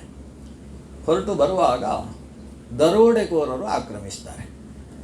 ಇವರು ಎಲ್ಲಿಂದ ಬಂದವರು ಅಂದರೆ ಇವತ್ತು ಏನು ಇರಾನ್ ಇರಾಕ್ ಅಂತ ಹೇಳ್ತೇವೆ ಆ ಕಡೆಯಿಂದ ಬಂದಂತಹ ದರೋಡೆಕೋರರು. ಈ ಕಾಲಯವನನ ಜೊತೆಗೆ ಈ ಊರನ್ನು ಪ್ರವೇಶ ಮಾಡಿದವರು ಅಲ್ಲಲ್ಲಿ ಅಡಗಿ ಕೂತಿದ್ರು. ಅವ್ರದ್ದು ಹೊಡೆದು ಬಡ್ದು ತಿನ್ನುವುದೇ ಅವರ ಕೆಲಸ. ಈ ದೇಶವನ್ನು ನುಂಗುವ ಕೆಲಸ ಮಾಡ್ತಾ ಇದ್ರು. ಅಂತಹ ಯವನರು ಇವನನ್ನು ಎದುರಿಸ್ತಾರೆ. ಅರ್ಜುನ ಹೋರಾಡಿದ. ಅಕ್ಷಯ ಬತ್ತಳಿಕೆಯಿಂದ ಬಾಣವನ್ನು ತೆಗೆದು ಹೊಡಿತಾ ಇದ್ದರೆ ಬತ್ತಳಿಕೆ ಖಾಲಿಯಾಗ್ತದೆ. ಕೈಯಲ್ಲಿ ಹಿಡಿದಂತಹ ಗಾಂಡೀವ ಧನುಸ್ಸನ್ನು ಹೊತ್ತುಕೊಳ್ಳುವುದೇ ಕಷ್ಟ ಅನ್ನುವ ಸ್ಥಿತಿ ಅರ್ಜುನನಿಗೆ ಬಂದು ಹೋಗ್ತದೆ. ಕೊನೆಗೆ ಬಾಣ ಹೊಡಿಲಿಕ್ಕಾಗ್ತಾ ಇಲ್ಲ, ಬಿಲ್ಲನ್ನೇ ಹಿಡ್ಕೊಂಡು ಒಂದಷ್ಟು ಜನರನ್ನು ಓಡಿಸಿದ. ಆದರೆ ಪರಿಣಾಮ ಏನಾಯಿತು? ಅರ್ಜುನನ ಜೊತೆಗಿದ್ದಂತಹ ಶ್ರೀಕೃಷ್ಣನ ಪರಿವಾರದ ಅಂತಃಪುರದ ಸ್ತ್ರೀಯರನ್ನು ಆ ಯವನರು ದೋಚಿಕೊಂಡು ಓಡಿದರಂತೆ. ಸ್ತ್ರೀ ಸಂಪತ್ತುಗಳನ್ನು ದೋಚಿಕೊಂಡು ಓಡಿದರೆ ಅರ್ಜುನ ಅಸಹಾಯಕನಾಗಿ ನೋಡುವ ಪ್ರಸಂಗ ಬಂದು ಹೋಗುತ್ತೆ. ಏನೂ ಮಾಡಲಿಕ್ಕಾಗದೆ ಅಳಿದುಳಿದದ್ದನ್ನಷ್ಟನ್ನೂ ಹಿಡ್ಕೊಂಡು ಬರ್ತಾನೆ. ಧರ್ಮರಾಜ ಯೋಚನೆ ಮಾಡ್ತಾ ಇದ್ದಾನೆ, ಅರ್ಜುನ ಹೋಗಿ ಎಷ್ಟು ದಿವಸ ಆಯಿತು? ಗತಾ ಸಪ್ತ ಅಧುನಾ ಮಾಸಾಃ, 7 ತಿಂಗಳಾಗಿ ಹೋಯ್ತಲ್ವಾ, ಇನ್ನೂ ಯಾಕೆ ಬರಲಿಲ್ಲ ಅರ್ಜುನ ಅಂತ ಧರ್ಮರಾಜ ತಲೆಗೆ ಕೈ ಇಟ್ಕೊಂಡು ಕೂತಿದ್ದಾನೆ. ಏನಾಯಿತೋ ಏನು, ಅನೇಕ ದುರ್ನಿಮಿತ್ತಗಳು ಬೇರೆ ಕಾಣಿಸ್ತಾವೆ ಅಂತ ಯೋಚನೆ ಮಾಡ್ತಾ ಇದ್ದಾನೆ. ನಿಜವಾಗಿ ಅರ್ಜುನ ಹೋಗಿ 7 ದಿವಸ ಆಗಿತ್ತು, 7 ತಿಂಗಳಾಗಲಿಲ್ಲ. ಇವ ಸುಮ್ಮನೆ 7 ತಿಂಗಳಾಗೋಯ್ತು ಅಂತ ಭೀಮಸೇನ ಹತ್ರ ಹೇಳೋದು. ಗತಾ ಸಪ್ತಾಧುನಾ ಮಾಸಾಃ ಭೀಮಸೇನ ತವಾನುಜಃ, ನಿನ್ನ ತಮ್ಮ ಹೋಗಿ 7 ತಿಂಗಳಾಯ್ತಲ್ವ ಭೀಮಸೇನ, ಯಾಕಿನ್ನೂ ಬರಲಿಲ್ಲ ಅಂತ. ಆದರೆ ಮಹಾಭಾರತ ಹೇಳ್ತದೆ 7 ದಿವಸಕ್ಕೆ ಅರ್ಜುನ ಹಿಂತಿರುಗಿ ಬಂದಿದ್ದಾನೆ. ಮತ್ತೆ 7 ತಿಂಗಳು ಅಂತೇನು ಹೇಳಿದ್ದು ಧರ್ಮರಾಜ? ಅದು ತುಂಬ ದುಃಖ ಇದ್ದಾಗ ದಿವಸ ಅದು ಬಹಳ ಚಿಕ್ಕ ದಿವಸವು ದೊಡ್ಡ ದಿವಸವಾಗಿ ಕಾಣಿಸುತ್ತೆ. ಕ್ಷಣವೊಂದು ಯುಗವಾಗಿ ಅಂತ ಹೇಳುವುದಿಲ್ಲ ನಾವು. ಹಾಗೆ ಧರ್ಮರಾಜನಿಗೆ ಈ ಅಪಶಕುನಗಳು, ಅರ್ಜುನ ಹೋದದ್ದು, ಕೃಷ್ಣ ಅವಸರದಲ್ಲಿ ಬಾ ಅಂತ ಹೇಳಿ ಕಳಿಸಿದ್ದು, ಇದೆಲ್ಲ ಒಂದು ರೀತಿ ತಲೆಯಲ್ಲಿ ಕೂತು ದಿವಸವೇ ಹೋಗ್ತಾ ಇಲ್ಲ, ರಾತ್ರಿ ನಿದ್ದೆ ಬರ್ತಾ ಇಲ್ಲ. 7 ದಿವಸ 7 ತಿಂಗಳುಗಳ ಹಾಗೆ ಆತನಿಗೆ ಅನಿಸಿಬಿಟ್ಟಿದೆ. ಅರ್ಜುನ ಬಂದ. ಯಾಕೆ ಅರ್ಜುನ ತಲೆ ಕೆಳಗೆ ಹಾಕಿದ್ದಿ ಅಂತ ಧರ್ಮರಾಜ ಕೇಳಿದ. ಅರ್ಜುನ ಹೇಳ್ತಾನೆ, ವಂಚಿತೋಹಂ ಭಗವತ ಕೃಷ್ಣೇನ ಪರಮಾತ್ಮನ, ಭಗವಂತ ಕೃಷ್ಣನಿಂದ ವಂಚಿತರಾಗಿ ಹೋದ್ವಿ ಅಣ್ಣ. ಯಾವ ಆ ಭಗವಂತ ಕೃಷ್ಣನ ಅನುಗ್ರಹದಿಂದ ಇಲ್ಲಿಯ ತನಕ ನಾವು 3 ಲೋಕದ ಗಂಡು 3 ಲೋಕದ ರಾಜರು ಅಂತ ಮೆರೆದಿದ್ದೆವು. ಬಾಲ್ಯದಲ್ಲಿ ಯಾವ ಕೃಷ್ಣನ ಅನುಗ್ರಹದಿಂದ ಅರಗಿನ ಮನೆಯಿಂದ ತಪ್ಪಿಸಿಕೊಂಡು ನಾವು ಬದುಕಿ ಬಂದೆವೋ, ಯಾವ ಭಗವಂತನ ಶ್ರೀಕೃಷ್ಣನ ಅನುಗ್ರಹದಿಂದ ರುದ್ರಪದ ರಾಜನ ಮಂದಿರದಲ್ಲಿ ನಾವು ದ್ರೌಪದಿ ದೇವಿಯ ಪಾಣಿಗ್ರಹಣ ಮಾಡತಕ್ಕಂತಹ ಭಾಗ್ಯವನ್ನು ಪಡೆದವೋ, ಯಾವ ಕೃಷ್ಣನ ಅನುಗ್ರಹದಿಂದ ನಾವು ಕಾಡಿನಲ್ಲಿ ಹೋದವರು ದೂರ್ವಾಸರ ಕೈಯಲ್ಲಿ ಶಾಪಗ್ರಸ್ತರಾಗುವ ಪ್ರಸಂಗ ಬಂದಿದ್ದಾಗ ಕೇವಲ ಒಂದು ದಲದಿಂದ ಅವರನ್ನೆಲ್ಲ ಹೊಟ್ಟೆ ತುಂಬುವ ಹಾಗೆ ಮಾಡಿ ನಮ್ಮನ್ನು ಆ ಭಗವಂತ ಕೃಷ್ಣ ರಕ್ಷಣೆ ಮಾಡಿದ್ನೋ, ಯಾವ ಕೃಷ್ಣನ ಅನುಗ್ರಹದಿಂದಾಗಿ ಕುರುಕ್ಷೇತ್ರವೆಂಬಂತಹ ದೊಡ್ಡ ಸಾಗರವನ್ನು ನಾವು ಪುಟ್ಟ ಹಸುವಿನ ಹೆಜ್ಜೆಯಲ್ಲಿ ನಿಂತ ನೀರನ್ನು ದಾಟಿದ ಹಾಗೆ, ವತ್ಸಪದವನ್ನು ದಾಟಿದ ಹಾಗೆ ದಾಟಿಬಿಟ್ಟೆವು. ಭೀಷ್ಮ, ದ್ರೋಣ, ಕರ್ಣ, ಶಲ್ಯ ಅನ್ನುವ ದೊಡ್ಡ ದೊಡ್ಡ ಮೊಸಳೆಗಳನ್ನು ಕೂಡ ನಾವು ದಾಟಿಕೊಂಡು ಆ ಸಾಗರವನ್ನು ತೀರಿಸಿದ್ದೇವೋ, ಅಂತಹ ಭಗವಂತ ಕೃಷ್ಣ ಇಲ್ಲ, ಕೃಷ್ಣ ಇಲ್ಲ ಅಣ್ಣ ಅಂತ ಅಣ್ಣನ ಮುಂದೆ ಕಣ್ಣೀರು ಹಾಕಿಕೊಂಡು ಸ್ಮೃತಿ ತಪ್ಪಿ ಬಿದ್ದಂತೆ ಅರ್ಜುನ. ಅವನ ಮೇಲೆ ನೀರು ಚಿಮುಕಿಸಿ ಧರ್ಮರಾಜ ಎಬ್ಬಿಸ್ತಾನೆ. ಎಬ್ಬಿಸಿ ಅರ್ಜುನನಿಗೆ ಕೇಳ್ತಾನೆ, ಏನಾಯಿತು ಅರ್ಜುನ, ನೀನು ಬರುವಾಗ ಎಲ್ಲರೂ ಅವನು ಕೃಷ್ಣ ಆದೇಶಿಸಿದ ಹಾಗೆ ಆದರೂ ಎಲ್ಲವನ್ನು ಹಿಡ್ಕೊಂಡು ಬಂದಿಯೋ? ಇವನು ಹೇಳ್ತಾನೆ, ತದ್ವೈ ಧನು ತ ಈಶವಃ ಸರಥೋ ಹಯಾಸ್ತೆ ಸೋಹಂ ರಥೀ ನೃಪತಯೋ ಯತ ಆನಮಂತಿ ಸರ್ವಂ ಕ್ಷಣೇನ ತದಭೂತ ಅಸತ್ ಈಶರಿಕ್ತಂ ಭಸ್ಮನ್ಹುತಂ ಕುಹಕರಾಧಮಿವೋಕ್ತಮಿಷ್ಯಾಂ. ಅಣ್ಣ, ಸೋಹಂ ರಥಿ ತದ್ವೈ ಧನು, ಇಡೀ ಕುರುಕ್ಷೇತ್ರದ ಮಹಾಯುದ್ಧದಲ್ಲಿ ಅರ್ಜುನ ಒಂದು ಬಾರಿಯೂ ಸೋತಿಲ್ಲ ಅನ್ನುವ ಹೆಗ್ಗಳಿಕೆ ಇದೆ ಅಲ್ವ ಈ ಪಾರ್ಥನಿಗೆ. ಕಾರಣ ಏನು? ಅಗ್ನಿದತ್ತವಾದ ಗಾಂಡೀವ ಧನುಸ್ಸು. ಅದೇ ಧನುಸ್ಸನ್ನು ಹಿಡ್ಕೊಂಡು ಹೋಗಿದ್ದೆ ನಾನು ಬರುವಾಗ. ತದ್ವೈ ಧನು ತ ಈಶವಃ, ಅದೇ ಬಾಣಗಳು. ತ ಈಶವಃ ಹಯಾಹ ಥೇ, ಅದೇ ಕುದುರೆಗಳು, ಅದೇ ರಥ, ಅದೇ ರಥಿಕನಾದಂತಹ ಅರ್ಜುನ. ಆದರೆ ಒಂದು ವ್ಯತ್ಯಾಸ, ಅವತ್ತು ಸಾರಥಿಯಾಗಿ ಪಾರ್ಥಸಾರಥಿ ಅಂತ ಕೊಂಡಾಡಲ್ಪಟ್ಟ ಭಗವಂತ ಕೃಷ್ಣ ಇದ್ದ, ಇವತ್ತು ಅವನ ಜಾಗದಲ್ಲಿ ಬೇರೊಬ್ಬನನ್ನು ಕೂಡಿಸಿದ್ದೆ. ಇಷ್ಟೇ ವ್ಯತ್ಯಾಸ. ಆದರೆ ಏನಾಗಿ ಹೋಯಿತು? ಸರ್ವಂ ಕ್ಷಣೇನ ತದಭೂತ್ ಅಸತ್, ಇದ್ದದ್ದೆಲ್ಲವೂ ವ್ಯರ್ಥವಾಗಿ ಹೋಯಿತು ಅಣ್ಣ. ನನಗೆ ನನ್ನ ಬಿಲ್ಲು ಎತ್ತುವುದಕ್ಕೆ ಶಕ್ತಿ ಕ್ಷೀಣವಾಗಿ ಹೋಯಿತು, ಬತ್ತಳಿಕೆ ಬರಿದಾಗಿ ಹೋಯಿತು. ಯವನರ ಕೈಯಲ್ಲಿ, ದರೋಡೆಕೋರರ ಪುಂಡು ಗುಂಪಿನ ಮಧ್ಯದಲ್ಲಿ ನಾನು ಸೋಲಬೇಕಾದ ಸ್ಥಿತಿ ಬಂದು ಹೋಯಿತು. ಕೃಷ್ಣ ಯಾವುದನ್ನು ರಕ್ಷಣೆ ಮಾಡುವುದಕ್ಕೆ ನನಗೆ ಜವಾಬ್ದಾರಿ ಕೊಟ್ಟಿದ್ದನೋ ಅದನ್ನೇ ರಕ್ಷಣೆ ಮಾಡುವಲ್ಲಿ ನಾನು ಸೋತು ಹೋದೆ. ಅಂತೂ ಅರ್ಜುನನಿಗೆ ಸ್ಪಷ್ಟವಾದದ್ದೇನು? ಏನೇ ಇಲ್ಲದೆ ಹೋದರೂ ಕೃಷ್ಣ ಒಬ್ಬ ಇದ್ದ ಅಂತಾದರೆ ಎಲ್ಲ ಇದೆ ಅಂತ ಅರ್ಥ. ಅದೆಷ್ಟೇ ಪರಿಕರಗಳು ನಮ್ಮ ಕೈಯಲ್ಲಿದ್ದರೂ ಕೃಷ್ಣ ಒಬ್ಬ ಇಲ್ಲ ಅಂತ ಹೇಳಿದರೆ 0 ಅಂತ ಅರ್ಥ. ಕೃಷ್ಣ ಒಬ್ಬ ಇದ್ದರೆ ಎಲ್ಲವೂ ಇದ್ದ ಹಾಗೆ. ಇದನ್ನು ಅರ್ಜುನ ಅನುಭವಿಸಿದವ. ಕುರುಕ್ಷೇತ್ರದ ಯುದ್ಧಕ್ಕೋಸ್ಕರ ಸಹಾಯ ಯಾಚನೆ ಮಾಡಿಕೊಂಡು ದುರ್ಯೋಧನ ಮತ್ತು ಅರ್ಜುನ ಕೃಷ್ಣನ ಸನ್ನಿಧಾನಕ್ಕೆ ದ್ವಾರಕೆಗೆ ಹೋಗಿದ್ದಾಗ ಏನು ಬೇಕು? ಒಂದು ಕಡೆಗೆ ನಾನು ನಿಶಸ್ತ್ರನಾಗಿ ಬರ್ತೇನೆ, ಇನ್ನೊಂದು ಕಡೆಗೆ ನನ್ನ ಅಕ್ಷೌಹಿಣಿ ಸೈನ್ಯ ಕೊಡ್ತೇನೆ, ನಾರಾಯಣಿ ಸೈನ್ಯ ಕೊಡ್ತೇನೆ ಅಂತ ಕೃಷ್ಣ ಹೇಳಿದ. ದುರ್ಯೋಧನನಿಗೆ ಖುಷಿಯಾಗಿ ಅವತೆಗೊಂಡದ್ದು ಆ ಸೇನೆ ನನ್ನ ಕಡೆಗಿರಲಿ ಅಂತ. ಅರ್ಜುನ ಭಾರೀ ಆನಂದದಿಂದ ತನ್ನ ಕಡೆಗೆ ತಗೊಂಡು ನಿಶಸ್ತ್ರನಾದ ಕೃಷ್ಣ ನಮ್ಮ ಕಡೆಗಿದ್ದರೆ ಸಾಕು ಅಂತ. ಅಂದರೆ ಕೃಷ್ಣ ಒಬ್ಬ ಇದ್ದರೆ ಸಾಕು, ಎಲ್ಲವೂ ಇದ್ದ ಹಾಗೆ. ಅದು ದೇವರ ವ್ಯಕ್ತಿತ್ವ. ದೇವರು ಅದರಿಂದ ಕಳಿಬೇಕು 0. ಭಗವಾನ್ ಮೈನಸ್ ಸರ್ವಂ ಈಸ್ ಈಕ್ವಲ್ ಟು ಭಗವಾನ್, ಅದು ಪೂರ್ಣವೇ. ಆದರೆ ಎಲ್ಲವೂ ಮೈನಸ್ ಪರಮಾತ್ಮ ಈಸ್ ಈಕ್ವಲ್ ಟು 0. ಈ ಪೂರ್ಣಮದ ಪೂರ್ಣಮಿದಂ ಅನ್ನುವ ಮಂತ್ರದ ಅರ್ಥವೂ ಅದೇ. ಪೂರ್ಣಸ್ಯ ಪೂರ್ಣಮಾದಾಯ ಪೂರ್ಣಮೇವ ಅವಶಿಷ್ಯತೆ. ಎಲ್ಲವೂ ಇದ್ದು ಭಗವಂತ ಒಂದು ಇಲ್ಲ ಅಂತಾದರೆ 0. ಭಗವಂತ ಒಬ್ಬ ಇದ್ದು ಏನೂ ಇಲ್ಲ ಅಂತಾದರೆ ಅದು 0. ಅಂದರೆ 360 ಡಿಗ್ರಿ. ಅದಕ್ಕೆ ಪೂರ್ಣ ಅಂತ ಹೆಸರು. ಅದು ಪೂರ್ಣವಾದದ್ದು. ಭಗವಂತ ಪೂರ್ಣನಾಗಿದ್ದಾನೆ ಅನ್ನುವುದನ್ನು ಸಾಕ್ಷಾತ್ಕರಿಸಿಕೊಂಡಂತಹ ಅರ್ಜುನ ಅಣ್ಣನ ಹತ್ರ ಹೇಳ್ತಾನೆ, ಅಣ್ಣ ಸಾಕು, ಕೃಷ್ಣ ಅವತಾರ ಸಮಾಪ್ತಿ ಮಾಡಿದ್ದಾನೆ. ಕಲಿಯುಗದ ಪ್ರವೃತ್ತಿ ಎಲ್ಲೆಡೆ ಕಾಣಿಸ್ತಾ ಇದೆ. ಕಲಿಯುಗ ಪ್ರಾರಂಭ ಆಗಿ 36 ವರ್ಷವಾಗಿದ್ದರೂ ಕೃಷ್ಣನ ಪಾದದ ಗುರುತು ಈ ಭೂಮಿಯಲ್ಲಿದ್ದರಿಂದ ಕಲಿ ಪ್ರವೃತ್ತಿ ಮಾಡಲಿಲ್ಲ. ಇವತ್ತು ಕಲಿ ಪ್ರವೃತ್ತಿ ಮಾಡಿದ್ದು ನಮಗೆ ವಾತಾವರಣದಲ್ಲಿ ಕಾಣಿಸ್ತಾ ಇದೆ. ಹಕ್ಕಿಗಳು ಪರಸ್ಪರ ಕಲಹ ಮಾಡ್ತಾ ಇದ್ದಾವೆ. ಕಲರವ ಮಾಡ್ತಾ ಇದ್ದ ಹಕ್ಕಿಗಳು ಕಲಹ ಮಾಡ್ತಾ ಇದ್ದಾವೆ ಅಂತ ಹೇಳಿದರೆ ಕಲಿ ಪ್ರಭಾವ ಪ್ರಾರಂಭವಾಯಿತು ಅಂತ ಅರ್ಥ. ಆದ್ದರಿಂದ ನಾವು ಕೂಡ ನಮ್ಮ ಮೊಮ್ಮಗನಿಗೆ ಸಿಂಹಾಸನದಲ್ಲಿ ಕೂಡಿಸಿ ಹೊರಡೋಣ ಅಂತ ಅರ್ಜುನ ಕೇಳ್ತಾನೆ.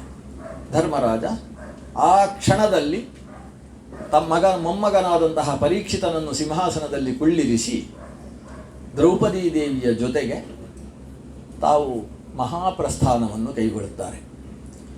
ಮಹಾಪ್ರಸ್ಥಾನಕ್ಕೆ ಸಾಗಿ ಒಮ್ಮೆ ನರಕ ದರ್ಶನವನ್ನು ಮಾಡಿಕೊಂಡು ಆಮೇಲೆ ಭಗವಂತನ ಅನುಗ್ರಹವನ್ನು ಪಡೆದು ಸ್ವರ್ಗಕ್ಕೆ, ವೀರ ಸ್ವರ್ಗವನ್ನು ಎಲ್ಲರೂ ಪಡೀತಾರೆ. ನರಕ ದರ್ಶನ ಆದದ್ದು ಯಾಕೆ? ಹಿಂದೆ ಕೃಷ್ಣ ಹೇಳಿದ್ದ ಅಶ್ವತ್ಥಾಮ ಹತಃ ಅಂತ ಹೇಳು ಧರ್ಮಜ ಅಂತ. ಧರ್ಮರಾಜ ಯೋಚನೆ ಮಾಡಿದಂತೆ, ನಾನು ಇಲ್ಲಿಯ ತನಕ ಒಂದು ಸುಳ್ಳು ಹೇಳಿದವ ಅಲ್ಲ, ಈ ಸುಳ್ಳು ಹೇಳಿದರೆ ನಾಳೆ ಪೇಪರಲ್ಲಿ ಬಂದರೆ ಅಂತ ಅನಿಸಿತು ಅವನಿಗೆ.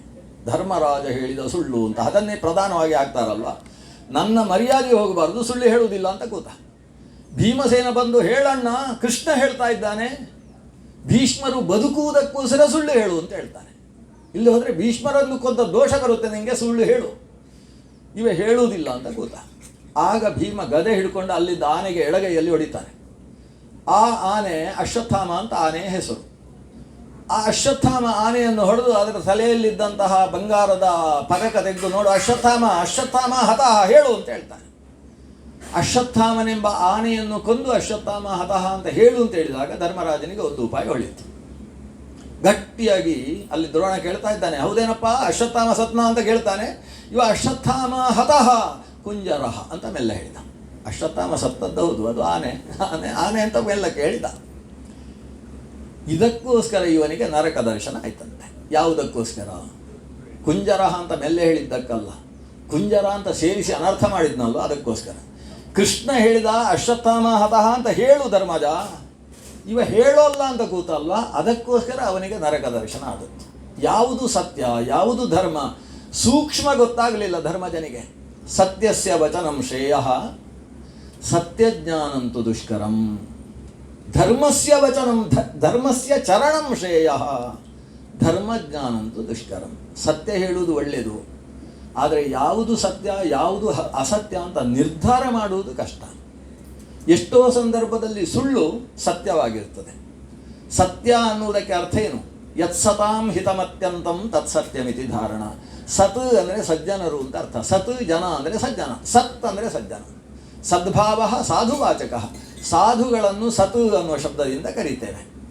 ಸತಾಂ ಯತ್ ಹಿತಂ ತತ್ ಸತ್ಯಂ, ಯಾವ ಮಾತಿನಿಂದ ಸಜ್ಜನರಿಗೆ ಹಿತವಾಗ್ತದೋ ಅದು ಸತ್ಯ. ನಾವು ಮನೆಗೆ ಬರುವಾಗ ರಾತ್ರಿ 11 ಗಂಟೆ ಆಗಿದೆ ಅಂತ ಅಂದ್ಕೊಳ್ಳಿ. ನಾವು ಬಂದದ್ದು ಎಲ್ಲಿಂದ? ಹಾಸನದಿಂದಲೋ ಪೂನಾದಿಂದಲೋ ಬರ್ತಾ ಇದ್ದೇವೆ. ಪೂನಾದಿಂದ ಬರುವಾಗ ರೈಲು ವಿಳಂಬವಾಯಿತು. ವಿಳಂಬವಾಗಿ ಕಲ್ಪುರೆಗೆ ಬರಬೇಕಾದ್ರೆ ರಾತ್ರಿ 11:30 ಆಗಿದೆ. ರಮೇಶಣ್ಣ ಕೇಳ್ತಾರೆ, ಊಟ ಎಲ್ಲ ಆಗಲಿಲ್ಲ ಅಲ್ವಾ, ಬೇಗ ಅನ್ನಕ್ಕಿಡ್ತೇವೆ ಅಂತ ಕೇಳ್ತಾರೆ. ಆಗ ಇವರು ಮಾವ ಹೇಳ್ತಾರೆ, ಇಲ್ಲ ನಮ್ಮದೆಲ್ಲ ಮುಗಿಸ್ಕೊಂಡು ಬಂದ್ವಿ, ದಾರಿಯಲ್ಲಿ ಮುಗಿಸ್ಕೊಂಡು ಬಂದ್ವಿ ಅಂತ. ಯಾಕಂದರೆ ಮತ್ತೆ ಇವರು ಅನ್ನ ಇಟ್ಟು ರಗಳೆ ಆಗಿ ಕಿರಿಕಿರಿ ಆಗೋದು ಬೇಡ ಅಂತ ಒಂದು ಸುಳ್ಳು ಹರಿಸಿದ್ರು ಅವರು. ಮರುದಿವಸ ಬೆಳಗ್ಗೆ 7 ಗಂಟೆಗೆ ಬರುವಾಗ ಚಪಾತಿ ರೆಡಿ ಆಯಿತಾ ಅಂತ ಬೇಗ ಬೇಗ ಬರ್ತಾರೆ. ಅಲ್ಲ ಯಾಕೆ ಹೊಟ್ಟೆ ಎಲ್ಲ ಖಾಲಿ ಉಂಟಲ್ವ, ಊಟ ಆಗಲಿಲ್ಲ? ಹೌದು, ಮೊನ್ನೆಯಿಂದ ಊಟ ಆಗಲಿಲ್ಲ ಅಂತ ಆಗ ಸತ್ಯ ಹೇಳ್ತಾರೆ. ಆಗ ಅಲ್ಲಿ ಒಬ್ಬರು ವಿದ್ವಾಂಸರಿದ್ದವರು ಹೇಳಬೇಕು, ನೀವು ನಿನ್ನೆ ಸುಳ್ಳು ಹೇಳಿದ್ರ ನರಕಕ್ಕೆ ಹೋಗ್ತೀರಿ ಅಂತ ಹೇಳ್ತಾರಾ? ಆ ಸುಳ್ಳು ಅದು ಸತ್ಯ ಅಂತ ಕರೆಸಿಕೊಳ್ಳುತ್ತೆ. 4 ಜನಕ್ಕೆ ತೊಂದರೆ ಕೊಡದೇ ಇರುವುದಕ್ಕೋಸ್ಕರ ಒಂದು ಪುಟ್ಟ ಸುಳ್ಳು ಹೇಳಿದರೆ ಆ ಸುಳ್ಳು ಸತ್ಯದ ಸ್ಥಾನವನ್ನು ಅಲಂಕರಣ ಮಾಡ್ತದೆ. ಒಬ್ಬ ವ್ಯಕ್ತಿ ಇದ್ದ, ಅವನು ಸತ್ಯವನ್ನೇ ಹೇಳ್ತೇನೆ ಅಂತ ಪ್ರತಿಜ್ಞೆ ಮಾಡಿ ತಪಸ್ಸು ಮಾಡ್ತಾ ಇದ್ದ. ದರೋಡೆಕೋರರು ಒಂದು 4 ಜನರನ್ನು ಬೆನ್ನಟ್ಟಿಕೊಂಡು ಬಂದರು. ಈ 4 ಜನ ಪಾಪ ಯಾವತ್ತೋ ಒಂದು ಅಪರೂಪಕ್ಕೆ ಸಿಕ್ಕಿದ ದಕ್ಷಿಣೆಯನ್ನು ಇಟ್ಕೊಂಡು ಓಡಿ ಬರ್ತಾ ಇದ್ದಾರೆ. ದರೋಡೆಕಾರರು ಅದನ್ನು ಬಿಡುವುದಿಲ್ಲ. ಇವರು ಓಡಿದ್ರು. ಇವನು ತಪಸ್ಸು ಮಾಡ್ತಾ ಇರುವಲ್ಲಿಗೆ ಗುಡಿಸಲಿನ ಹಿಂಭಾಗಕ್ಕೆ ಹೋಗಿ ಅಲ್ಲಿದ್ದಂತಹ ಹಸುವಿನ ದೊಡ್ಡಿಯಲ್ಲಿ ಹಸುಗಳಿಗೆ ಹಾಕುವ ಹುಲ್ಲಿನ ರಾಶಿ ಅಡಿಯಲ್ಲಿ ಹೋಗಿ ಅಡಗಿಕೊಂಡು, ಇವರು ಓಡಿಕೊಂಡು ಬರುವವರು ನೋಡಿದ್ರು, ಇವರು ಹೋಗುವ ದಾರಿ ಕಾಣಿಸ್ತಾ ಇಲ್ಲ. ಇಲ್ಲಿ ತಪಸ್ವಿ ಇದ್ದಾನೆ. ತಪಸ್ವಿ ಹತ್ರ ಕೇಳಿದ್ರು, ಇಲ್ಲಿ ಬ್ರಾಹ್ಮಣರು ಬಂದ್ರಾ? ನಾವು ಓಡಿಸ್ಕೊಂಡು ಬರ್ತಾ ಇದ್ವಿ, ಬಂದರಾ? ಇವ್ನು ನಿಜವಾಗಿ ಏನು ಹೇಳಬೇಕಿತ್ತು? ನಾನು ನೋಡಲಿಲ್ಲಪ್ಪ ಅಂತ ಹೇಳಿದರೆ ಸಾಕಾಗ್ತಿತ್ತು. ಅಥವಾ ಬಹುಶಃ ಆ ದಾರಿಯಲ್ಲಿ ಹೋದ ಹಾಗೆ ಆಯಿತು ಅಂತ ಒಂದು ಎಡವಟ್ಟು ದಾರಿ ತೋರಿಸಬೇಕಿತ್ತವ. ಅಷ್ಟಾಗಿದ್ದಿದ್ರೆ ಅವನಿಗೆ ಪುಣ್ಯ ಬರ್ತಿತ್ತು. ಆದರೆ ಇವ ಸತ್ಯವನ್ನೇ ಹೇಳ್ತೇನೆ ಅಂತ ತಪಸ್ಸು ಒಂದು ಸಂಕಲ್ಪ ಮಾಡಿ ಕೂತವ. ಹೌದು ಹೀಗೆ ಬಂದರು, ಹೀಗೆ ಹೋದರು, ಹಿಂಭಾಗದಲ್ಲಿ ಎಲ್ಲಿ ಅಡಗಿದ್ರು ಅಂತ ನೋಡಲಿಲ್ಲ ಅಷ್ಟೇ ಅಂತ ಸತ್ಯ ಹೇಳಿದ. ಅವರು ಹಿಂಭಾಗಕ್ಕೆ ಬಂದರು, ಹುಲ್ಲಿನ ಅಡಿಯಲ್ಲಿದ್ದವರನ್ನು ಎಳೆದ್ರು, ಇದ್ದದ್ದನ್ನು ದೋಚಿದ್ರು, ಹೊಡೆದ್ರು, ಕೈಕಾಲು ಮುರಿದ್ರು, ಓಡಿದ್ರು. ಈ ತಪಸ್ವಿ ಅವನು ಸಾಯುವ ಕಾಲ ಬರ್ತದಲ್ಲ, ನರಕಕ್ಕೆ ಹೋದ. ನೀನು ಹೇಳಿದ ಸುಳ್ಳಿಗೋಸ್ಕರ ಈ ನರಕವನ್ನು ಅನುಭವಿಸಬೇಕು. ಏನದು? ಅಸಿಧಾರ. ಕತ್ತಿನ ಅಲಗಿನಲ್ಲಿ ಇವನಿಗೆ ಚಾಟಿ ಹಿಡಿದು ಓಡಿಸುವುದು. ಕತ್ತಿನ ಅಲಗಿನಲ್ಲಿ ಆತ ಓಡಬೇಕು, ಕಾಲು ಸೀಳಿಕೊಂಡು. ಇಂಥ ಶಿಕ್ಷೆ ಕೊಡ್ತಾ ಇದ್ದಾರೆ. ಇವ ಯಮನ ಹತ್ರ ಗಲಾಟೆ, ನಾನು ಜೀವನದಲ್ಲಿ ಒಂದೇ ಒಂದು ಸುಳ್ಳು ಹೇಳಿಲ್ಲ, ಸುಳ್ಳು ಹೇಳಿದ ಅನರ್ಥ ನನಗೆ ಯಾಕೆ ಕೊಡ್ತಾ ಇದ್ದೀರಿ ಅಂತ. ಯಮ ಹೇಳ್ತಾನೆ, ನೀನು ಆ ಬ್ರಾಹ್ಮಣರು ಇಲ್ಲೇ ಅಡಗಿಕೊಂಡಿದ್ದಾರೆ ಅಂತ ಹೇಳಿದಲ್ಲ, ಅದಕ್ಕಿಂತ ದೊಡ್ಡ ಸುಳ್ಳು ಪ್ರಪಂಚದಲ್ಲಿ ಯಾವುದಿದೆ? ಸಜ್ಜನರ ರಕ್ಷಣೆಗೋಸ್ಕರ ಮಾತಾಡಬೇಕಾ, ಅಥವಾ ಸಜ್ಜನರು ಸತ್ತು ದುರ್ಜನರು ಉದ್ಧಾರ ಆಗುವುದಕ್ಕೋಸ್ಕರ ಸತ್ಯ ಹೇಳಬೇಕಾ? ಸತ್ಯ ಯಾವುದು ಅಂತಲೇ ನಿಮಗೆ ಗೊತ್ತಿಲ್ಲ. ಸತ್ಯಸ್ಯ ವಚನಂ ಶ್ರೇಯ, ಸತ್ಯ ಜ್ಞಾನಂತೂ ದುಷ್ಕರಂ. ಯಾವುದು ಸತ್ಯ ಅಂತ ಅರಿವೇ ಇದ್ದು ಮಾತಾಡಬೇಕೇ ಹೊರತು ಕಂಡದ್ದನ್ನು ಕಂಡ ಹಾಗೆ ಹೇಳುವುದೋ ಅಥವಾ ಕೇಳಿದ್ದನ್ನು ಕೇಳಿದ ಹಾಗೆ ಹೇಳುವುದೋ ಸತ್ಯವಲ್ಲ. ಸತ್ಯ ಅನ್ನೋದು ಅತ್ಯಂತ ಸೂಕ್ಷ್ಮವಾದದ್ದು. ಆ ಸತ್ಯದ ಪರಿಜ್ಞಾನ ಸಾಕ್ಷಾತ್ ಧರ್ಮನ ಅವತಾರವೆನಿಸಿದ, ಯಮಧರ್ಮನ ಅವತಾರವೆನಿಸಿದ ಧರ್ಮರಾಜನಲ್ಲೇ ಮಾಸಿ ಹೋಗಿತ್ತು. ಕೃಷ್ಣ ಹೇಳಿದ ಮಾತು ಏನಿತ್ತು? ಅಶ್ವತ್ಥಾಮಾಹತಃ ಅಂತ ಹೇಳುವುದರಿಂದ ಏನು ಅನುಕೂಲ? ಈ ದ್ರೋಣ ಯುದ್ಧ ನಿಲ್ಲಿಸ್ತಾನೆ. ಅವನು ಇಷ್ಟೆಲ್ಲ ಯುದ್ಧ ಮಾಡಿದ್ದು ಅಶ್ವತ್ಥಾಮನಿಗೆ 1 ಲೋಟ ಹಾಲು ಕೊಡುವುದಕ್ಕೋಸ್ಕರ. ದುರ್ಯೋಧನನ ಗೆಳೆತನ ಮಾಡಿದ್ದೇ ಅಶ್ವತ್ಥಾಮನಿಗೋಸ್ಕರ. ಅಶ್ವತ್ಥಾಮ ಸತ್ತ ಮೇಲೆ ಅವನು ಯುದ್ಧ ನಿಲ್ಲಿಸ್ತಾನೆ. ಅವ ಯುದ್ಧ ನಿಲ್ಲಿಸಿದರೆ ಅವನು ಬದುಕ್ತಾನೆ. ತದ್ವದ ತಸ್ಯ ಹಿ ಶ್ರೇಯ ಯದ್ದೋಷಾದಿಯಾತ್ಯದ ಪುಮಾನ್. ಅವನನ್ನು ಸಾಯಿಸಿದರೆ ಅವ ಬದುಕ್ತಾನೆ. ಯಾಕಂದರೆ ಅವ ಬದುಕಿದ್ದಷ್ಟು ಕೆಟ್ಟ ಕೆಲಸವನ್ನೇ ಮಾಡ್ತಕ್ಕಂಥವ. ದುರ್ಜನರ ಕಡೆಯಲ್ಲಿದ್ದು ಧರ್ಮವನ್ನು ಘಾತನೆ ಮಾಡ್ತಾ ಇದ್ದಾನೆ ದ್ರೋಣ. ಆದ್ದರಿಂದ ಅವನ ಒಳ್ಳೆಯದಕ್ಕೋಸ್ಕರ ಅಶ್ವತ್ಥಾಮಹತಃ ಹೇಳು ಅಂತ ಹೇಳಿದರೆ ಧರ್ಮರಾಜನಿಗೆ ಕೃಷ್ಣನ ಮಾತಿನ ಮೇಲೆ ಸಂಶಯ ಬಂದು ಹೋಯಿತು. ಈ ಕಾರಣದಿಂದ ಧರ್ಮರಾಜ ನರಕ ದರ್ಶನವನ್ನು ಮಾಡಿ ಮತ್ತೆ ವೀರಸ್ವರ್ಗವನ್ನು ಪಡೆದ. ಇದೆಲ್ಲ ಇತಿಹಾಸ.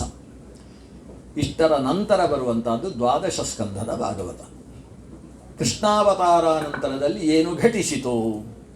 ಕೃಷ್ಣಾವತಾರಾನಂತರದಲ್ಲಿ ನಮ್ಮ ಸಮಯ ಮುಗಿಯಿತು. ಇನ್ನೊಂದು 5-10 ನಿಮಿಷಗಳಲ್ಲಿ ಉಪಸಂಹಾರ ಮಾಡ್ತೇನೆ. ಕೃಷ್ಣಾವತಾರದ ನಂತರ ಭವಿಷ್ಯತ್ ಕಾಲದ ವರ್ಣನೆ 12 ಸ್ಕಂದದಲ್ಲಿ. ಚಂದ್ರಗುಪ್ತ, ಚಾಣಕ್ಯ ಅವರದ್ದೆಲ್ಲ ಇತಿಹಾಸವನ್ನು ಕೂಡ 12 ಸ್ಕಂದ ಹೇಳ್ತದೆ. ಕಲಿಯುಗದಲ್ಲಿ ಏನೇನು ಸಮಸ್ಯೆಗಳಾಗ್ತವೆ ಅನ್ನೋದನ್ನು ವಿವರಿಸುತ್ತೆ. ಭಾಳ ಚಂದ ವಿವರಣೆ ಕೊಡ್ತಾರೆ, ಕೇಳುವುದಕ್ಕೆ ಚಂದ ಇರ್ತದೆ, ಅಯ್ಯೋ ಪಾಪ ಅಂತಲೂ ಅನಿಸುತ್ತೆ. ಕಲಿಯುಗದಲ್ಲಿ ಏನೇನಾಗ್ತದೆ ಅಂದರೆ, ಇವನು ಬ್ರಾಹ್ಮಣ ಅಂತ ಹೇಳಿದ ಕೂಡಲೇ ಹೌದಾ ಬ್ರಾಹ್ಮಣನ ಅಂತ ನೋಡಿದವರು ಪ್ರಶ್ನೆ ಮಾಡ್ತಾರಂತೆ. ಆಮೇಲೆ ಹೌದು ಬ್ರಾಹ್ಮಣ ಅಂತ ಹೇಳಿ ಹೀಗೆ ಯಜ್ಞೋಪವೀತ ತೋರಿಸ್ತಾನಂತೆ. ಯಜ್ಞೋಪವೀತ ಬಿಟ್ಟರೆ ಅವನು ಬ್ರಾಹ್ಮಣ ಅಂತ ಹೇಳುವುದಕ್ಕೆ ಬೇರೆ ಯಾವ ಚಿಹ್ನೆಯೂ ಇರುವುದಿಲ್ಲ ಅಂತೆ. ನಿಜವಾಗಿ ಬ್ರಾಹ್ಮಣ ಅಂತ ಹೇಳುವುದಕ್ಕೆ ಏನು ಬೇಕು? ಅವನ ಮುಖದಲ್ಲಿ ಆತ ನಿರಂತರ ಮಾಡ್ತಾ ಇದ್ದಂತಹ ಬ್ರಹ್ಮ ಅಂದರೆ ವೇದಾಧ್ಯಯನದ ವರ್ಚಸ್ಸು ಮುಖದಲ್ಲಿರಬೇಕು. ಮುಖ ನೋಡಿದ ಕೂಡಲೇ ಬ್ರಾಹ್ಮಣ ಅಂತ ಗೊತ್ತಾಗಬೇಕು. ತಲೆಯಲ್ಲಿದ್ದ ಜುಟ್ಟು ನೋಡಿದ ಕೂಡಲೇ ಇವನ ಗೋತ್ರ ಯಾವುದು ಅಂತ ಗೊತ್ತಾಗಬೇಕು. ಜುಟ್ಟು ಸರಿಯಾಗಿ ಮಧ್ಯದಲ್ಲಿದ್ದಿದ್ರೆ ಮಧ್ಯೆ ಶಿರಸಿ ಚೂಡಾ ಸ್ಯಾತ್ ವಸಿಷ್ಠಾನ ಅಂತ ದಕ್ಷಿಣೆ ಅಂತ ವ್ಯವಸ್ಥೆ ಉಂಟು. ಅದು ನೋಡಿ ಒಂದು ಗೋತ್ರ ಯಾವುದು ಅಂತ ಗೊತ್ತಾಗಬೇಕು. ಆದರೆ ಇವನು ಬ್ರಾಹ್ಮಣ ಅಂತ ಮುಖ ನೋಡಿ ಗೊತ್ತಾಗೋದಿಲ್ಲ. ಹೌದಾ ಬ್ರಾಹ್ಮಣನು ಅಂತ ಕೇಳಿದರೆ ವಿಪ್ರತ್ವೇ ಸೂತ್ರಮೇವಹಿ ಅವನು ವಿಪ್ರ ಅನ್ನುವುದಕ್ಕೆ ಅವನ ಬ್ರಹ್ಮಸೂತ್ರವೇ ಜ್ಞಾಪಕ ಅಂತ, ಬೇರೆ ಯಾವುದೂ ಜ್ಞಾಪಕ ಇಲ್ಲ. ಇನ್ನೂ ಭಯಾನಕವಾದ ವಿಷಯ ಹೇಳ್ತಾರೆ ದ್ವಾದಶ ಸ್ಕಂದದಲ್ಲಿ. ಇದು ಗಂಡೋ ಹೆಣ್ಣು ಅಂತ ಹೇಗೆ ಗೊತ್ತಾಗುವುದು ಅಂತ ದೊಡ್ಡ ಸಮಸ್ಯೆ. ಅವರ ವಸ್ತ್ರ ನೋಡಿದರೆ ಗೊತ್ತಾಗುವುದಿಲ್ಲ, ತಲೆಗೂದಲು ನೋಡಿದರೆ ಗೊತ್ತಾಗುವುದಿಲ್ಲ. ಇಲ್ಲ, ಸೋನಿಯಾ ಗಾಂಧಿ ಹಾಗೆ ಇರ್ತಾರೆ ಎಲ್ಲರೂ. ಇದು ಗಂಡೋ ಹೆಣ್ಣು ಅನ್ನೋದು ಯಾರಿಗೂ ಗೊತ್ತಾಗುವುದಿಲ್ಲ. ಕೊನೆಗೆ ಇದು ಗಂಡೋ ಹೆಣ್ಣು ಹೇಗೆ ತೀರ್ಮಾನ ಮಾಡುವುದು ಅಂದರೆ, ರಾಗ ಏವ ಹಿ ಸ್ತ್ರೀತ್ವೇ ಪುಂಸ್ತೆ ಚ ತತ್ರ ಹಿ. ರಾಗ, ಆ ವ್ಯಕ್ತಿಗೆ ಗಂಡಿನ ಕಡೆಗೆ ಆಸಕ್ತಿ ಇದೆ ಅಂದರೆ ಹೆಣ್ಣು ಅಂತ ಗೊತ್ತಾಗ್ತದಂತೆ, ಹೆಣ್ಣಿನ ಕಡೆಗೆ ಆಸಕ್ತಿ ಉಂಟು ಅಂತಾದರೆ ಗಂಡು ಅಂತ ಗೊತ್ತಾಗ, ಇಷ್ಟೇ ಅಂತೆ. ಆ ಅನುರಾಗದಿಂದ ಗಂಡು ಹೆಣ್ಣು ಗೊತ್ತಾಗಬೇಕೇ ಹೊರತು ಇಂಥದ್ದೆಲ್ಲ ನಮ್ಮ ಬೆಂಗಳೂರಲ್ಲಿ ಕೆಲವು ನಡೆಯುತ್ತೆ. ಬೆಂಗಳೂರಿನ NR ಕಾಲೋನಿ ಅಂತ ಒಂದು ಪ್ರದೇಶ ಇದೆ, ಅಲ್ಲೊಂದು ರಾಘವೇಂದ್ರ ಸ್ವಾಮಿಗಳ ಮಠ. ಅವರು ಅಲ್ಲಿ ಶುದ್ಧವಾಗಿ ಭೋಜನದ ವ್ಯವಸ್ಥೆ ಮಾಡ್ತಾರೆ. ಇವರು ಪಾಪ ಎಲ್ಲರೂ ಅಂಗಿ ತೆಗಿಬೇಕು ಅಂತ ಹೇಳ್ತಾ ಇದ್ದಾರೆ. ಯಾಕಂದರೆ ಒಬ್ಬರು ಅಂಗಿ ಹಾಕ್ಕೊಂಡು ಕೂತಿದ್ದಾರೆ, ಅಂಗಿ ತೆಗೀರಿ ಅಂತ.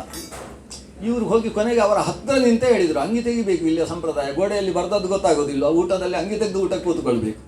ಆಗ ಪಕ್ಕದವರು ಹೇಳಿ, ಅದು ಹೆಂಗಸು ಅಂತ ಹೇಳಿದ್ರಂತ. ಈ ಸಮಸ್ಯೆ ಗೊತ್ತೇ ಆಗದೇ ಇರೋ ರೀತಿಯ ವಸ್ತ್ರಧಾರಣೆಯನ್ನು ಮಾಡಿಕೊಳ್ಳುವಂಥದ್ದು ಅಂತ ಇದನ್ನು ಭಾಗವತ ಉಲ್ಲೇಖ ಮಾಡ್ತದೆ. ಕಲಿಯುಗದಲ್ಲಿ ಇಂಥದ್ದೆಲ್ಲ ಘಟಿಸುತ್ತೆ. ಅಟ್ಟಪದ, ಅವರು ಅನ್ನ ಮಾರಿಕೊಂಡು ತಾವು ಹೊಟ್ಟೆ ಹೊರೆಯತಕ್ಕಂತಹ ವ್ಯವಸ್ಥೆ ಆಗ್ತದೆ. ಎಂತೆಂಥದೋ ಘಟಿಸುತ್ತೆ. ಕಲಿಯುಗದ ಕೊನೆಯ ಸ್ಥಿತಿ. ಇನ್ನು ಕಲಿಯುಗ ಆರಂಭ ಆಗಿ ಕೇವಲ 5125 ವರ್ಷ ಆಗಿದೆ ಅಷ್ಟೇ. ಒಟ್ಟು ಕಲಿಯುಗ 4,32,000 ವರ್ಷಗಳಷ್ಟು ವಿಸ್ತಾರವಾದದ್ದು ಕಲಿಯುಗ ಅನ್ನೋ ಒಂದು ವ್ಯವಸ್ಥೆ. ಅಂತೂ ಕಲಿಯುಗದಲ್ಲಿ ಇಷ್ಟೆಲ್ಲ ಸಮಸ್ಯೆ ಇದೆ ಅಲ್ವಾ ಅಂತ ಪ್ರಶ್ನೆ ಬಂದರೆ, ಕೊನೆಗೆ ಶುಕಾಚಾರ್ಯರು ಹೇಳ್ತಾರೆ, ಕಲೇರ್ ದೋಷ ನಿಧೇ ರಾಜನ್ ಅಸ್ತಿ ಏಕೋ ಮಹಾನ್ ಗುಣ ಕೀರ್ತನಾ ದೇವಕೃಷ್ಣಸ್ಯ ಮುಕ್ತ ಸಂಘ ಪರಂ ವ್ರಜೇತ್. ಕಲಿಯುಗದಲ್ಲಿ ಇಷ್ಟು ಸಮಸ್ಯೆಗಳಿದ್ದರೂ ಇಲ್ಲಿ ಒಂದು ದೊಡ್ಡ ಗುಣ ಇದೆ. ಏನಂದರೆ, ಈ ಕಲಿಯುಗದಲ್ಲಿ ಕಷ್ಟದ ಧರ್ಮಾಚರಣೆ ಮಾಡಬೇಕು ಅಂತಿಲ್ಲ. ಭಗವಂತನ ಸಂಕೀರ್ತನೆ, ಕೃಷ್ಣ ನಾರಾಯಣ ಗೋವಿಂದ ಅಂತ, ಅದು ಯೋಗೇಶ್ವರಾಖಿಲ ಪುರೋ ಭಗವನ್ ನಮಸ್ತೆ ಅಂತ ತಾಳ ತಟ್ಟಿ ಹಾಡಿದರೆ ಸಾಕು, ದೇವರ ನಾಮೋಚ್ಚಾರಣೆ ಸಂಕೀರ್ತನೆ ಮಾಡಿದರೆ ಸಾಕು. ಅಷ್ಟರಿಂದಲೇ ಆತ ಮುಕ್ತ ಸಂಗನಾಗಿ ಭಗವಂತನ ತತ್ವದ ಸನಿಹಕ್ಕೆ ಸಾಗುವಂತಹ ಅವಕಾಶ ಇದೆ. ಮೋಕ್ಷ ಪ್ರಾಪ್ತಿ ಕಲಿಯುಗದಲ್ಲಿ ಸುಲಭ. ಭಾಗವತ 2 ಹೇಳ್ತದೆ. ಒಂದು, ಕಲಿಯುಗದಲ್ಲಿ ಮೋಕ್ಷವನ್ನು ಪಡೆಯುವುದು ಸುಲಭ, ಮತ್ತೊಂದು ಭಾರತ ದೇಶದಲ್ಲಿ ಮೋಕ್ಷವನ್ನು ಪಡೆಯುವುದು ಸುಲಭ. ಈ ದೇಶದ ಬಗ್ಗೆ ಸಿಕ್ಕಾಪಟ್ಟೆ ವರ್ಣನೆ ಮಾಡ್ತದೆ. 5ನೇ ಸ್ಕಂದ ಭಾಗವತ ಭಾರತ ದೇಶವನ್ನು ಯಾರೂ ಬಿಟ್ಟು ಹೋಗಲಾರರು, ಅಷ್ಟು ಚಂದ ಭಾರತ ದೇಶವನ್ನು ವರ್ಣನೆ ಮಾಡ್ತದೆ. ಅಂಥ ದೇಶ ಇದು. ಭಗವಂತ ಶ್ರೀರಾಮ ಈ ದೇಶದಿಂದ ಸಮುದ್ರ ದಾಟಿ ಒಂದು ಬಂಗಾರದ ಊರಿಗೆ ಹೋದ. ಅಪಿ ಸ್ವರ್ಣಮಯೀ ಲಂಕಾ ಅಂತ ಬಂಗಾರದ ಲಂಕೆಗೆ ಹೋದ. ಹೋಗಿದ್ರೂ ಕೂಡ ಆವಾಗ ವಿಭೀಷಣ ಹೇಳಿದಂತೆ, ರಾಮ ನೀನು ಇಲ್ಲೇ ಪಟ್ಟಾಭಿಷಿಕ್ತನಾಗಬೇಕು, ಬೇಕಾದರೆ ಇಲ್ಲಿಂದ ಲಕ್ಷ್ಮಣನನ್ನಲ್ಲಿ ಕಳಿಸು, ನೀನು ಇಲ್ಲಿಂದಲೇ ಭಾರತ ದೇಶವನ್ನು ಆಡಳಿತ ಮಾಡಬೇಕು. ಕೆಲವರೆಲ್ಲ ಇಟಲಿಯಲ್ಲಿ ನಿಂತು ಭಾರತವನ್ನು ಆಡಳಿಸುವುದಿಲ್ಲ, ಆಡಳಿತ ಮಾಡಿದ ಹಾಗೆ ಲಂಕೆಯಲ್ಲಿ ಕೂತು ಆಡಳಿತ ಮಾಡು ಅಂತ ಕೇಳಿಕೊಂಡ ವಿಭೀಷಣ. ಆಗ ಕೃಷ್ಣ ಲಕ್ಷ್ಮಣನ ಮುಖ ನೋಡಿ ಹೇಳ್ತಾನೆ, ಅಪಿ ಸ್ವರ್ಣಮಯೀ ಲಂಕಾ, ಅದು ಸ್ವರ್ಣಮಯೀ ಲಂಕ ಇರ್ಬೋದು, ಆದರೆ ನಮೇ ಲಕ್ಷ್ಮಣ ರೋಚತೆ, ನನಗೆ ಇಷ್ಟ ಆಗುವುದಿಲ್ಲ ಈ ಭೂಮಿ. ಜನನೀ ಜನ್ಮಭೂಮಿಶ್ಚ ಸ್ವರ್ಗಾದಪಿ ಗರೀಯಸಿ. ಅಮ್ಮನ ಹಾಗೆ ನಮ್ಮ ಜನ್ಮಭೂಮಿ. ಅಮ್ಮನ ಮಡಿನಲ್ಲಿ ಯಾವ ಆನಂದ ಇದೆ, ಅಂತಹ ಆನಂದ ಜನ್ಮಭೂಮಿಯ ಮಡಿಲಲ್ಲಿ ಪ್ರಾಪ್ತವಾಗ್ತದೆ. ಆ ಶ್ರೀರಾಮಚಂದ್ರನೂ ಭಾರತ ದೇಶವನ್ನು ಅಷ್ಟು ಪ್ರೀತಿಯಿಂದ ಕಂಡಿರತಕ್ಕಂಥದ್ದು. ಅಂತಹ 7 ಮಹಾನದಿಗಳಿಂದ ಪವಿತ್ರಿತವಾದ 81 ಮಹಾಕ್ಷೇತ್ರಗಳಿಂದ 11 ಶಿವಲಿಂಗಗಳಿಂದ ಪ್ರತಿಷ್ಠಿತವಾಗಿರತಕ್ಕಂತಹ ಪರಿಶುದ್ಧ ಭೂಮಿ ಈ ಭಾರತ ಖಂಡ. ಆ ಭಾರತ ಖಂಡದಲ್ಲಿ ಕಲಿಯುಗದಲ್ಲಿ ಮನುಷ್ಯ ಕೃಷ್ಣನ ಹೆಸರು ಹೇಳಿಕೊಂಡು ಭಜನೆ ಮಾಡಿದರೆ ಸಾಕಂತೆ. ಅದು ಕಲಿಯುಗದ ಧರ್ಮ. ಅಷ್ಟರಿಂದ ಆತ ಶ್ರೇಯಸ್ಸನ್ನು ಪಡಿಬೋದು. ಅದು ಒಂದು ದಿವಸ ಮಾಡಿದರೆ ಸಾಕಾಗುವುದಿಲ್ಲ. ಪ್ರತಿನಿತ್ಯವೂ ಸೂರ್ಯಾಸ್ತವಾಗುವ ಹೊತ್ತಿಗೋ ಸೂರ್ಯೋದಯವಾಗುವ ಹೊತ್ತಿಗೋ ಮನೆಯಲ್ಲಿ ಒಮ್ಮೆ ಶಂಖವನ್ನು ಊದಿ ಮನೆಯ ಎಲ್ಲ ಸದಸ್ಯರು ಜೊತೆಗೆ ಕುಳಿತು ದೇವರ ಹೆಸರು ಹೇಳಿದರೆ ಅದಕ್ಕೆ ಸಂಕೀರ್ತನೆ ಅಂತ ಹೆಸರು. ಒಬ್ಬರೇ ಕೂತುಕೊಂಡು ದೇವರ ಹೆಸರು ಹೇಳಿದರೆ ಜಪ ಅಂತ ಹೆಸರು ಅದಕ್ಕೆ. ಅದು ಒಬ್ಬರೇ ಕೂತು ಹೇಳೋದು. ಆಮೇಲೆ ಇನ್ನೂ ಒಬ್ಬರು ಮುಂದೆ ಇದ್ದು ಇವರು ಒಂದು ಹೇಳಿದರೆ ಅದಕ್ಕೆ ಕೀರ್ತನೆ ಅಂತ ಹೆಸರು. 4 ಜನ 10 ಜನ ಕೂತು ಕುಣಿದಾಡಿಕೊಂಡು ಹೇಳಿದರೆ ಅದಕ್ಕೆ ಸಂಕೀರ್ತನ ಅಂತ ಹೆಸರು. ಕೀರ್ತನಾದೇವ ಕೃಷ್ಣಸ್ಯ ಮುಕ್ತ ಸಂಘ ಪರಂ ವ್ರಜೇತ್. ಈ ಸಂಕೀರ್ತನೆಯ ಮೂಲಕ ಕಲಿಯುಗದಲ್ಲಿ ವಿಶೇಷವಾದ ಪುಣ್ಯ ಸಾಧನೆಯನ್ನು ಮಾಡಿಕೊಳ್ಳುವುದಕ್ಕೆ ಅವಕಾಶ ಇದೆ. ಅಂತಹ ಕಲಿಯುಗ. ಇಷ್ಟು ಹೇಳುವಾಗ 7 ದಿವಸದ ಕಥೆ ಮುಗಿದಿತ್ತು. ಪರೀಕ್ಷಿತ ಹೇಳ್ತಾನೆ, ಶುಕಾಚಾರ್ಯರೇ, ದೊಡ್ಡ ಜ್ಞಾನದ ಸಮುದಾಯವನ್ನು ನನ್ನಲ್ಲಿ ತುಂಬಿಸಿದ್ರಿ. ಮರಣ ಅಂದರೆ ಭಯ ಅನ್ನುವ ಸ್ಥಿತಿ ಇತ್ತು, ಆದರೆ ಈಗ ಏನು ಯುವಕನಾಗಿದ್ದವ ಮುಪ್ಪಿಗೆ ಬರುವ ಹಾಗೆ, ಬಾಲಕನಿದ್ದವ ಯುವತನಕ್ಕೆ ಬರುವ ಹಾಗೆ, ಒಂದು ಶರೀರ ಬಿಟ್ಟು ಇನ್ನೊಂದು ಶರೀರಕ್ಕೆ ಹೋಗುವ ವ್ಯವಸ್ಥೆ ಅಷ್ಟೇ. ಆದರೆ ನನಗೆ ಮತ್ತೊಂದು ಶರೀರವೇ ಸಿಗದೇ ಇರುವ ಹಾಗೆ ಮೋಕ್ಷದ ಮಾರ್ಗವನ್ನು ತಿಳಿಸಿದ್ರಲ್ಲೋ ಸ್ವಾಮಿ ಅಂತ ಅವರಿಗೆ ನಮಸ್ಕಾರ ಮಾಡ್ತಾನೆ. ಆ ತಕ್ಷಕ ಆದಷ್ಟು ಬೇಗ ಬರಲಿ ಅಂತ ಕರೀತಾನೆ. ಅಲ್ಲೇ ಇದ್ದ ಫಲದಿಂದ ತಕ್ಷಕ ಆವಿರ್ಭವಿಸಿ ಆತನ ಶರೀರವನ್ನು ಆವರಿಸಿದ. ಅವನ ಮುಂಡಕ್ಕೆ ಸರಿಯಾಗಿ ತನ್ನ ವಿಷಯವನ್ನು ಕಕ್ಕಿದ. ಪರೀಕ್ಷಿತನ ಶರೀರ ಭೇಜೇ ಖಗೇಂದ್ರ ಧ್ವಜ ಪಾದಮೂಲಂ, ಆ ಗರುಡಧ್ವಜನ ಪಾದಮೂಲಕ್ಕೆ ಆತ ಸೇರಿದ. ಅವನ ಶರೀರ ಭಸ್ಮವಾಗಿ ಗಂಗೆಯಲ್ಲಿ ಲೀನವಾಗಿ ಹೋಯಿತು. ಈ ವಿಷಯ ಆಮೇಲೆ ಜನಮೇಜಯನಿಗೆ ಗೊತ್ತಾಗಿ ಆತ ಸರ್ಪಯಾಗವನ್ನೇ ಮಾಡಿದ. ಇವನ ಮಗನಾದಂತಹ ಜನಮೇಜಯ ಆಸ್ತಿಕ ಜರತ್ಕಾರುಗಳು ಸೇರಿ ಯಾಗವನ್ನು ನಿಲ್ಲಿಸಿದರು. ಸರ್ಪಗಳಿಗೂ ಕೂಡ ಮತ್ತೆ ವಾಸ ಮಾಡುವುದಕ್ಕೆ ವಿಶೇಷವಾಗಿ ಪರಶುರಾಮ ಕ್ಷೇತ್ರವನ್ನು ವ್ಯವಸ್ಥೆ ಮಾಡಿದರು. 80 ಬಗೆಯದ್ದಾದ ಸರ್ಪಗಳನ್ನು ಉಳಿಸಿ ಅವುಗಳು ಈ ಕ್ಷೇತ್ರದಲ್ಲಿ ಸಮುದ್ರ ಅನ್ನುವ ಕ್ಷೇತ್ರವನ್ನು ಅದಕ್ಕೆ ಕೊಟ್ಟರು. ಪರಶುರಾಮ ದೇವರು ಸಮುದ್ರವನ್ನು ಸರಿಸಿ ಮತ್ತೆ ಈ ಕ್ಷೇತ್ರವನ್ನು ನಿರ್ಮಿಸಿ ಈ ಕ್ಷೇತ್ರದಲ್ಲಿ ಸರ್ಪಗಳಿಗೆ ಮತ್ತು ಭೂತಗಳಿಗೆ, ಅಂದರೆ ಸಮುದಾಯದಲ್ಲಿ ಸಮುದ್ರವಾಸಿಗಳಾದ ಚೇತನಗಳವುಗಳು, ಅವುಗಳಿಗೆ ಇದ್ದುಕೊಂಡು ಇಲ್ಲಿದ್ದವರು ಅದನ್ನು ಪೂಜಿಸಿಕೊಂಡು ನೀವು ಅವರನ್ನು ರಕ್ಷಣೆ ಮಾಡಿಕೊಂಡು ಬದುಕಿ ಅಂತ ಪರಶುರಾಮ ದೇವರು ವ್ಯವಸ್ಥೆಯನ್ನು ಮಾಡಿದರು. ಈ ರೀತಿಯಲ್ಲಿ ಸರ್ಪಯಾಗವೂ ನಡೆಯಿತು. ಇಷ್ಟೆಲ್ಲ ಕಥೆಯನ್ನು ಹೇಳಿ ಕೊನೆಗೆ ಸೂತ ಪುರಾಣಿಕರು ಅವರ ಹತ್ರ ಶೌನಗಾದಿಗಳು ಕೇಳ್ತಾರೆ, ಎಲ್ಲ ಪರೀಕ್ಷಿತನ ಕಥೆ ಶುಕಾಚಾರ್ಯರು ಹೇಳಿದ್ದು ಎಲ್ಲ ಚೆನ್ನಾಗಿ ಹೇಳಿದಿರಿ, ಅದರ ಮಧ್ಯದಲ್ಲಿ ಮಾರ್ಕಂಡೇಯರ ವಿಷಯ ಒಂದು ಕಡೆ ಹೇಳಿದಿರಿ, ಅದನ್ನು ಸ್ವಲ್ಪ ವಿಸ್ತಾರವಾಗಿ ಹೇಳಬೇಕು ಅಂತ ಕೇಳಿದರು. ಭಾಗವತದ ಕೊನೆಯ ಕಥೆ ಮಾರ್ಕಂಡೇಯರ ಕಥೆ, ಅದನ್ನು ಕೇಳಿ ನಾವು ಉಪಸಂಹಾರ ಮಾಡಬೇಕು. ಮೃಕಂಡು ಅನ್ನುವ ಋಷಿಯ ಮಗ, ಚಿರಂಜೀವಿಗಳಲ್ಲಿ 8ನೆಯವ. ಅಶ್ವತ್ಥಾಮಾದಿ ಸಪ್ತ ಚಿರಂಜೀವಿಗಳ ಜೊತೆಗೆ ಸಪ್ತೈತಾನ ಪ್ರಥಮಂ ನತ್ವಾ ಮಾರ್ಕಂಡೇಯಂ ಅಥ ಅಷ್ಟಮಂ ಜೀವೇದ್ ವರ್ಷಶತಂ ಸಾಗ್ರಂ ಅಪಮೃತ್ಯು ವಿವರ್ಜಿತ. 7 ಚಿರಜೀವಿಗಳನ್ನು ಸ್ಮರಿಸಿ 8ನೆಯವನನ್ನಾಗಿ ಮಾರ್ಕಂಡೇಯನನ್ನು ಸ್ಮರಿಸಿದರೆ ಆತ 100 ವರ್ಷಗಳ ತನಕ ಯಾವ ತೊಂದರೆ ಇಲ್ಲದೆ ಬದುಕ್ತಾನೆ. ಅಪಮೃತ್ಯು ವಿವರ್ಜಿತ, ಅಪಮೃತ್ಯು ಭಯವೆಲ್ಲವೂ ನಿವೃತ್ತಿಯಾಗಿ ಹೋಗ್ತದೆ ಅನ್ನುವ ಫಲ ಇದೆ. ಮೃಕಂಡು ಸುತನಾದಂತಹ ಮಾರ್ಕಂಡೇಯ ಹುಟ್ಟಿದಾಗ ಅವನ ಜನ್ಮಜಾತಕವನ್ನು ಬರೆದ. ಜಾತಕದ ಪ್ರಕಾರ ಸ್ಪಷ್ಟ ಗೋಚರವಾಗ್ತಾ ಇದ್ದದ್ದು ಈತ 9ನೇ ವರ್ಷಕ್ಕೆ ಮೃತನಾಗ್ತಾನೆ ಅಂತ ಜಾತಕ ಹೇಳ್ತಾರೆ. ತಂದೆಯಾದಂತಹ ಮೃಕಂಡು ಮಹರ್ಷಿ ಏನೇ ಆಗಲಿ ಇರುವಷ್ಟು ಕಾಲ ಸಾಧನೆ ಮಾಡಲಿ ಅಂತ ಹೇಳಿ 5ನೇ ವರ್ಷಕ್ಕೆ ಉಪನಯನ ಮಾಡ್ತಾನೆ. ಬ್ರಹ್ಮವರ್ಚಸ ಕಾಮಸ್ಯ ಕಾರ್ಯಂ ವಿಪ್ರಸ್ಯ ಪಂಚಮಿ. ಚೆನ್ನಾಗಿ ಮಂತ್ರೋಚ್ಚಾರಣೆ ಮಾಡುವ ಸಾಮರ್ಥ್ಯ ಇದ್ದರೆ ಹುಡುಗನಿಗೆ 5 ವರ್ಷಕ್ಕೆ ಉಪನಯನ ಮಾಡ್ಬೋದು ಅಂತ ವಿಧಿ. ಇವನಿಗೆ 5ನೇ ವರ್ಷಕ್ಕೆ ಉಪನಯನ ಮಾಡಿ ಏನು ಆದೇಶ ಕೊಟ್ಟ ಅಂದರೆ, ಯಾರೇ ದೊಡ್ಡವರು ಸಿಗಲಿ ನಮಸ್ಕಾರ ಮಾಡು, ಆಶೀರ್ವಾದ ಪಡ್ಕೋ ಅಂತ ಹೇಳಿದ. ಈ ಮಾರ್ಕಂಡೇಯ ಕಿವಿ ಹಿಡ್ಕೊಳ್ಳುವುದು, ಗೋತ್ರಪ್ರವರ ಹೇಳುವುದು, ಹಿರಿಯರಿಗೆ ನಮಸ್ಕಾರ ಮಾಡುವುದು. ಹಿರಿಯರು ಅವನಿಗೆ ಆಶೀರ್ವಾದ ಮಾಡ್ತಾರೆ, ದೀರ್ಘಾಯುಷ್ಮಾನ್ ಭವ, ಅದು ಬಿಟ್ಟು ಕಲ್ಯಾಣಮಸ್ತು ಅಂತ ಯಾರು ಆಶೀರ್ವಾದ ಮಾಡುವುದಿಲ್ಲ. ಯಾರಿಗೆ ಹೇಗೆ ಆಶೀರ್ವಾದ ಮಾಡಬೇಕು ಅಂತ ಗೊತ್ತಿರಬೇಕಲ್ಲ, ಗೊತ್ತಿದ್ದವರು ಆಶೀರ್ವಾದ ಮಾಡ್ತಾರೆ. ದೀರ್ಘಾಯುಷ್ಮಾನ್ ಭವ ಅಂತ ಕೆಲವರು ದೀರ್ಘವನ್ನು ಇನ್ನಷ್ಟು ಹೇಳಿ ಸುದೀರ್ಘಾಯುಷ್ಮಾನ್ ಭವ ಅಂತ ಆಶೀರ್ವಾದ ಮಾಡ್ತಾರೆ. ಇವನ ಆಶ್ರಮದಿಂದ 3 ರಹದಾರಿಯಷ್ಟು ಗವ್ಯೂತಿ ಅಂದರೆ ಹಸು ಅಂಬಾ ಅಂತ ಕೂಗಿದ್ರೆ ಎಷ್ಟು ದೂರಕ್ಕೆ ಹೇಳುತ್ತೋ ಅಷ್ಟು ದೂರ, 3 ಗವ್ಯೂತಿಯಷ್ಟು ದೂರದಲ್ಲಿರ್ತಕ್ಕಂಥ ಆಶ್ರಮಕ್ಕೆ ಓಡಿ ಹೋಗ್ತಾನೆ ಬೆಳಗ್ಗೆ. ಯಾಕೆಂದರೆ ಅಲ್ಲಿಯ ಗೆಳೆಯರು ಹೇಳಿದರು ಅಲ್ಲಿಗೊಬ್ಬರು ಮಹಾವಿದ್ವಾಂಸರು ಬಂದಿದ್ದಾರೆ. ಇವ ಓಡಿದ್ದು ಯಾಕೆ? ಅವರಿಗೊಂದು ನಮಸ್ಕಾರ ಮಾಡಿ ಬರ್ತೇನೆ ಅಂತ ಓಡಿದ್ದು. ಹೀಗೆ ನಮಸ್ಕಾರ ಮಾಡಿ ಮಾಡಿ ವರ್ಷ 9 ಆಯಿತು. ಒಂದಷ್ಟು ಶಾಸ್ತ್ರಾಧ್ಯಯನ ಮಾಡ್ತಾ ಇದ್ದಾನೆ. ಯಮದೂತರು ಪಾಶ ಹಿಡ್ಕೊಂಡು ಬಂದ್ರಂತೆ. ಇವನನ್ನು ಮುಟ್ಟುವುದಕ್ಕಾಗಲಿಲ್ಲ. ಯಮನ ಹತ್ರ ಹೋಗಿ ಹೇಳಿದರು. ಯಮನೇ ಪಾಶ ಹಿಡ್ಕೊಂಡು ಬಂದು ಈ ಪಾಶವನ್ನು ಬೀಸಿದ. ಜಪದಲ್ಲಿ ನಿರತನಾಗಿದ್ದ ಈತನಿಗೆ ಪಾಶ ಬೀಸಿದರೆ ಪಾಶ ತುಂಡಾಗಿ ಹೋಯಿತು. ಇವನ ಪಕ್ಕಕ್ಕೆ ಹೋಯಿತು, ಯಾವುದೋ ಚಕ್ರಕ್ಕೆ ಸಿಕ್ಕಿ ತುಂಡಾಗಿ ಹೋಯಿತು. ಪಾಶ ತುಂಡಾದವ ಯಮ ಇಲ್ಲಿಯ ತನಕ ನನ್ನ ಜೀವನದಲ್ಲಿ ಹೀಗಾಗಲಿಲ್ಲ, ಸಾವಿತ್ರಿ ಸತ್ಯವಂತರ ಕಥೆಯಲ್ಲೂ ನಾನು ಈ ಪರಾಭವವನ್ನು ಅನುಭವಿಸಲಿಲ್ಲ ಅಂತ ಹೇಳಿ ಸಂಹಾರಕರ್ತಾರನಾದ ರುದ್ರನ ಹತ್ರಕ್ಕೆ ಹೋದ. ದೇವ ರುದ್ರ, ನನ್ನನ್ನು ಸಂಹಾರಕ್ಕೋಸ್ಕರ ನಿಯೋಜನೆಗೊಳಿಸಿದವ ನೀನು, ಆದರೆ ನನಗೆ ಅವನ ಆಯುಷ್ಯ ಮುಗಿದಿದೆ. ನಮ್ಮ ಚಿತ್ರಗುಪ್ತನ ವ್ಯವಸ್ಥೆಯ ಪ್ರಕಾರ ಆಯುಷ್ಯ ಮುಗಿದು 1 ದಿವಸ ಆಯಿತು. ಅವನನ್ನು ಹೇಳ್ಕೊಂಡು ಬರಲಿಕ್ಕೆ ಆಗ್ತಾ ಇಲ್ಲ ನಮಗೆ. ರುದ್ರದೇವ ನಕ್ಕು ಹೇಳ್ತಾನೆ ಯಮನ ಹತ್ರ, ನಿನ್ನ ಪುಸ್ತಕದಲ್ಲೇ ಸ್ವಲ್ಪ ವ್ಯತ್ಯಾಸ ಮಾಡಿ ಹಾಕು ಅಂತ ಹೇಳ್ತಾನೆ. ನೀವೇನು 9 ವರ್ಷ ಅಂತ ಬರೆದಿದ್ದೀರಲ್ಲ, ಅದನ್ನು ತಿದ್ದು 9 ಇದ್ದಲ್ಲಿ 7 ಅಂತ ಬರೆದು ವರ್ಷ ಅಂತಿದ್ದಲ್ಲಿ ಕಲ್ಪ ಅಂತ ಹಾಕು. ನವ ವರ್ಷಾಯುಷಂ ಪ್ರಾಪ್ಯ ಸಪ್ತ ಕಲ್ಪಾಯಿತಂ ಏನ ಮಾರ್ಕಂಡೇಯ ನಮೋಸ್ತುತೆ. 9 ವರ್ಷ ಅಂತ ಆಯುಷ್ಯ ಪಡೆದು ಅಲ್ಲಿಂದ ಸಪ್ತ ಕಲ್ಪದ ತನಕ ದೀರ್ಘಾಯುಷ್ಮಂತನಾಗಿ ಬಾಳಿದ ಮಾರ್ಕಂಡೇಯ. ಯಾಕೆ ನಮ್ಮ ಶಂಕರ ದೇವರು ಆ ರೀತಿ ಹೇಳಿದರು? ರುದ್ರದೇವರು ಹಾಗೆ ಹೇಳುವುದಕ್ಕೆ ಕಾರಣ, ರುದ್ರನೇ ಹೇಳ್ತಾನೆ, ಇವನು ಭಗವದ್ಭಕ್ತರ ಆಶೀರ್ವಾದವನ್ನು ಪಡೆದವ. ಅವರು ಪ್ರೀತಿಪೂರ್ವಕವಾಗಿ ಇವನಿಗೆ ದೀರ್ಘಾಯುಷ್ಮಾನ ಭವ ಅಂತ ಆಶೀರ್ವದಿಸಿದ್ದಾರೆ. ಅವರ ಆಶೀರ್ವಾದವೆಂಬಂತಹ ಅನುಗ್ರಹ ರಕ್ಷಾ ಕವಚ ಇವನ ಸುತ್ತವೂ ವ್ಯಾಪಿಸಿದೆ. ಆ ರಕ್ಷಾ ಕವಚವನ್ನು ನಿನ್ನ ಪಾಶವೇನು, ನನ್ನ ಶೂಲವೂ ಭೇದಿಸುವುದಕ್ಕೆ ಸಾಧ್ಯ ಇಲ್ಲ. ಭಗವಜ್ಞಾನಿಗಳು ಭಗವದ್ಭಕ್ತರು ಮಾಡಿದ ಆಶೀರ್ವಾದದ ರಕ್ಷೆ ಅಷ್ಟು ಗಟ್ಟಿಯಾದದ್ದು. ಅಂತಹ ಆಶೀರ್ವಾದ ಪಡೆದ ಈತ 7 ಕಲ್ಪಗಳ ತನಕ ಬದುಕಬೇಕು. ಒಂದು ಕಲ್ಪ ಅಂತ ಹೇಳಿದ್ರೆ ಚತುರ್ಮುಖ ಬ್ರಹ್ಮನ ಒಂದು ಹಗಲು ಅಲ್ಲ, ಒಂದು ಮನ್ವಂತರ ಅಂತ ಅರ್ಥ.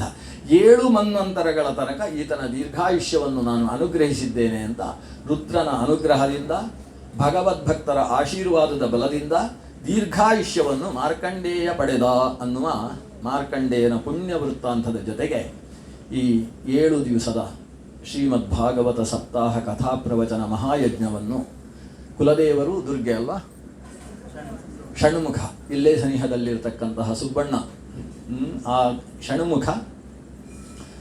ಷಣ್ಮುಖನ ಕತೆ ಹೇಳಲಿಲ್ಲ ನಾವು, ಭಾಗವತದಲ್ಲಿ ಹಾರಿಸಿದ್ದೇವೆ. ಮತ್ತೆ 1 ನಿಮಿಷ ಜಾಸ್ತಿ ಆಗ್ತದೆ ನಮ್ಮ ಉಪನ್ಯಾಸ.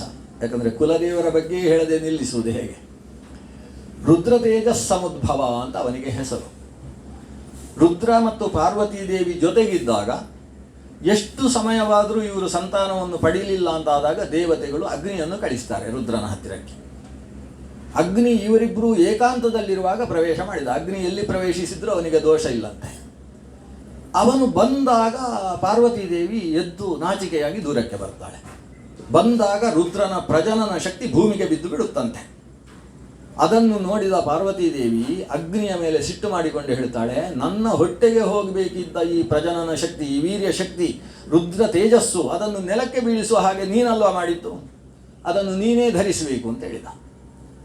ಅಗ್ನಿ ರುದ್ರನ ತೇಜಸ್ಸನ್ನು ಹಿಡ್ಕೊಂಡಿತ್ತು. ಮಗು ಆಗುವಲ್ಲಿಯ ತನಕ ನಾನೇ ಹಿಡ್ಕೊಂಡಿರ್ತೇನೆ ಅಂತ. ಆದರೆ ಆ ರುದ್ರನ ತೇಜಸ್ಸಿನಿಂದ ಅಗ್ನಿಯೇ ಸುಟ್ಟು ಹೋಗುವುದಕ್ಕೆ ಶುರುವಾದಂತೆ. ಎಲ್ಲವನ್ನೂ ಸುಡುವ ಅಗ್ನಿ ರುದ್ರ ತೇಜಸ್ಸಿನ ಮುಂದೆ ತಾನು ನೀರಾಗಿ ಹೋದ. ರುದ್ರ ವೀರ್ಯವನ್ನು ಧರಿಸುವುದಕ್ಕೆ ಅಸಮರ್ಥನಾದ ಅಗ್ನಿ ಗಂಗೆಯ ಹತ್ರ ಪ್ರಾರ್ಥಿಸಿದ. ಗಂಗೆಯಲ್ಲಿ ಹೋಗಿ ಆ ವೀರ್ಯವನ್ನು ಬಿಟ್ಟ. ರುದ್ರವೀರ್ಯವನ್ನು ಗಂಗೆ ಹೊತ್ತಿದ್ದಾಳೆ. ತಂಪಾದ ಗಂಗೆಯೂ ಬಿಸಿಯಾಗ್ತಾ ಇದ್ದಾಳೆ. ಅದನ್ನು ತೇಲಿಸಿಕೊಂಡು ಹೋಗಿ ಒಂದು ಕಡೆಯಲ್ಲಿ ತಾನು ತನ್ನ ಅಲೆಯ ಮೂಲಕ ಎತ್ತಿ ತೀರಕ್ಕೆ ಹಾಕ್ತಾಳೆ.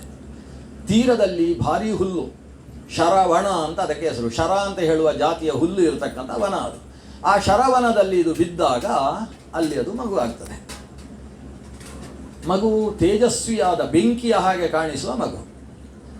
ಆ ಮಗು ಶರವಣ ಭವ ಅಂತ ಅದಕ್ಕೆ ಹೆಸರಾಯಿತು. ಶರವಣದಲ್ಲಿ ಹುಟ್ಟಿದ್ರಿಂದ ಶರಜನ್ಮ ಷಡಾನನಃ ಅಂತ ಶರಜನ್ಮ ಅಂತ ಅದಕ್ಕೆ ಹೆಸರು.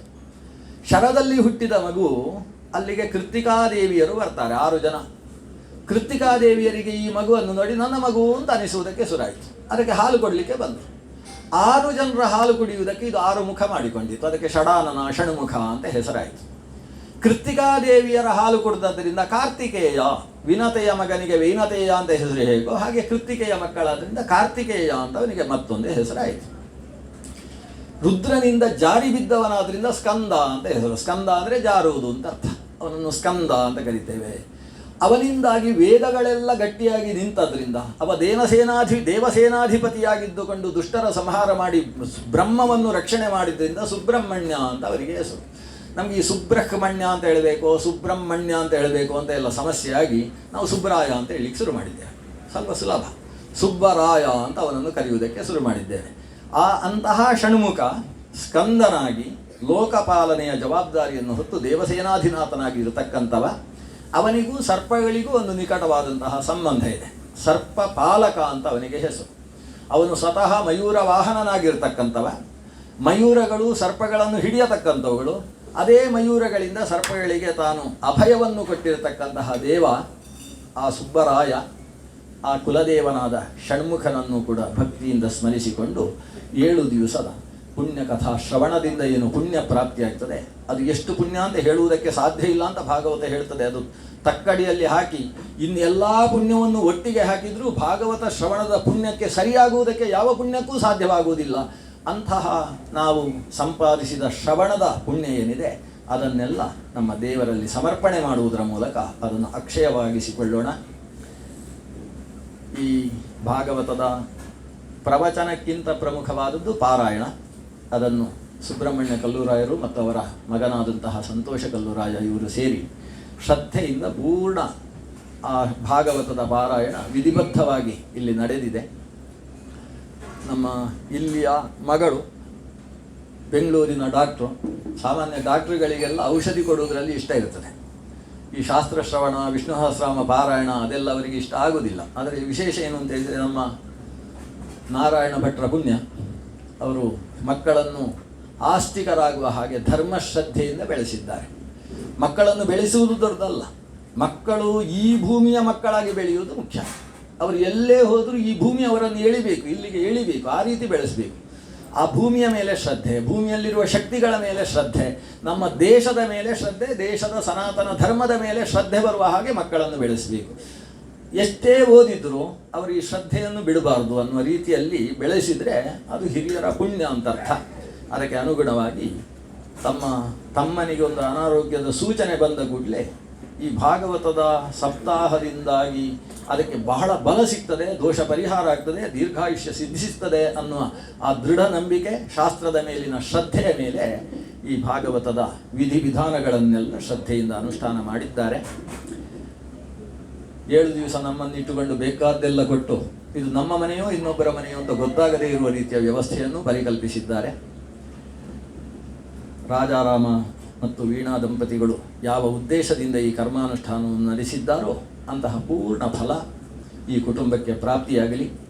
ರಮೇಶಣ್ಣ ಅವರ ಆರೋಗ್ಯ ಭಯಕೃತ್ ಭಯನಾಶನ ಅಂತ ದೇವರಿಗೆ ಹೆಸರು. ಒಂದು ಭಯವನ್ನು ಹುಟ್ಟಿಸ್ತಾನೆ, ಭಯವನ್ನು ಹುಟ್ಟಿಸಿ ಭಯವನ್ನು ಆ ಕ್ಷಣದಲ್ಲೂ ನಾಶ ಮಾಡ್ತಾನೆ. ನಾಶ ಮಾಡುವುದರಿಂದ ಏನು ಪ್ರಯೋಜನ ಅಂತ ಹೇಳಿದರೆ, ಇನ್ನಷ್ಟು ಶಾಸ್ತ್ರ ಶ್ರದ್ಧೆ ಮತ್ತು ಧರ್ಮಶ್ರದ್ಧೆ ಗಟ್ಟಿಯಾಗುವುದು ಅದರ ಉದ್ದೇಶ ಇರ್ತದೆ. ದೇವರು ಕಷ್ಟ ಕೊಡುವುದಾದರೂ ಕೂಡ ಒಂದು ಒಳ್ಳೆಯ ಉದ್ದೇಶದಲ್ಲೇ ಕೊಟ್ಟಿರ್ತಾನೆ. ಅಂತಹ ಕಷ್ಟ ನಿವಾರಣೆಯಾಗಿ ಭಯನಾಶನ ಅಂತ ಭಗವಂತ ಎಲ್ಲ ರೀತಿಯ ಅನುಕೂಲತೆಯನ್ನು, ಧನ್ವಂತರಿಯ ಅನುಗ್ರಹ ಪ್ರಾಪ್ತಿಯಾಗಲಿ ಅಂತ ಭಗವಂತನಲ್ಲಿ ಪ್ರಾರ್ಥಿಸ್ತೇನೆ. ಸಮಗ್ರ ಕುಟುಂಬವು ಕೂಡ ಇನ್ನಷ್ಟು ಒಗ್ಗಟ್ಟಿನಿಂದ ಇನ್ನಷ್ಟು ಶ್ರೇಯಸ್ಸನ್ನು ಸಂಪಾದಿಸುವ ಹಾಗಾಗಲಿ. ಶ್ರವಣ ಮಾಡಿದಂತಹ ತಮಗೆಲ್ಲರಿಗೂ ಶ್ರೀಮದ್ ಭಾಗವತ ಪ್ರತಿಪಾದ್ಯನಾದಂತಹ ಭಗವಂತ ಗೋಪಾಲಕೃಷ್ಣ ರುಕ್ಮಿಣಿ ಸತ್ಯಭಾಮ ಸಮೇತನಾಗಿ ಷೋಡಶಸ್ತ್ರೀ ಸಹಸ್ರೇಶನಾಗಿ ಸಮಸ್ತ ಕಲ್ಯಾಣವನ್ನು ಅನುಗ್ರಹಿಸಲಿ ಅಂತ ಭಗವಂತನಲ್ಲಿ ಭಕ್ತಿಯಿಂದ ಪ್ರಾರ್ಥನೆ ಮಾಡ್ತೇನೆ. ಸರ್ವೇ ಜನಾಃ ಸುಖಿನೋ ಭವಂತು. ಕೃಷ್ಣಾಯ ವಾಸುದೇವಾಯ ಹರಯೇ ಪರಮಾತ್ಮನೇ ಪ್ರಣತಕ್ಲೇಶನಾಶಾಯ ಗೋವಿಂದಾಯ ನಮೋ ನಮಃ. ಸರ್ವೇ ಭವಂತು ಸುಖಿನಃ, ಸರ್ವೇ ಸಂತು ನಿರಾಮಯಾಃ, ಸರ್ವೇ ಭದ್ರಾಣಿ ಪಶ್ಯಂತು, ಮಾ ಕಶ್ಚಿತ್ ದುಃಖಭಾಗ್ ಭವೇತ್. ಸ್ವಸ್ತಿ ಪ್ರಜಾಭ್ಯಃ ಪರಿಪಾಲಯಂತಾಂ ನ್ಯಾಯೇನ ಮಾರ್ಗೇಣ ಮಹೀಂ ಮಹೀಷಾಃ. ಗೋಬ್ರಾಹ್ಮಣೇಭ್ಯಃ ಶುಭಮಸ್ತು ನಿತ್ಯಂ. ಲೋಕಾಃ ಸಮಸ್ತಾಃ ಸುಖಿನೋ ಭವಂತು. ಕಾಲೇ ವರ್ಷತು ಪರ್ಜನ್ಯಃ ಪೃಥಿವೀ ಸಸ್ಯಶಾಲಿನಿ. ದೇಶೋऽಯಂ ಕ್ಷೋಭರಹಿತಃ ಸಜ್ಜನಾಃ ಸಂತು ನಿರ್ಭಯಾಃ. ಅಪುತ್ರಾ ಪುತ್ರಿಣಃ ಸಂತು, ಪುತ್ರಿಣಃ ಸಂತು ಪೌತ್ರಿಣಃ. ಅಧನಾಃ ಸಧನಾಃ ಸಂತು, ಜೀವಂತು ಶರದಾಂ ಶತಂ. ಶ್ರೀಕೃಷ್ಣಾರ್ಪಣಮಸ್ತು. ಇನ್ನೊಂದು 2-3 ನಿಮಿಷ ವೇದವ್ಯಾಸ ಪೂಜೆ. ವೇದವ್ಯಾಸ ಪೂಜೆ ಆದ ಮೇಲೆ ಮಂತ್ರಾಕ್ಷತೆಯ ವಿನಿಯೋಗ, ಇಲ್ಲಿ ಪ್ರಸಾದ ವಿನಿಯೋಗ ನಡೀತದೆ.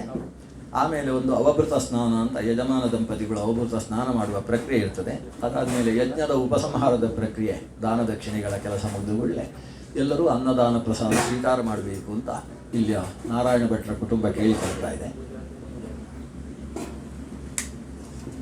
ಶ್ರೀಕೃಷ್ಣ ಕಮಲಾನಾಥೋ ವಾಸುದೇವ ಸನಾತನಃ ವಸುದೇವ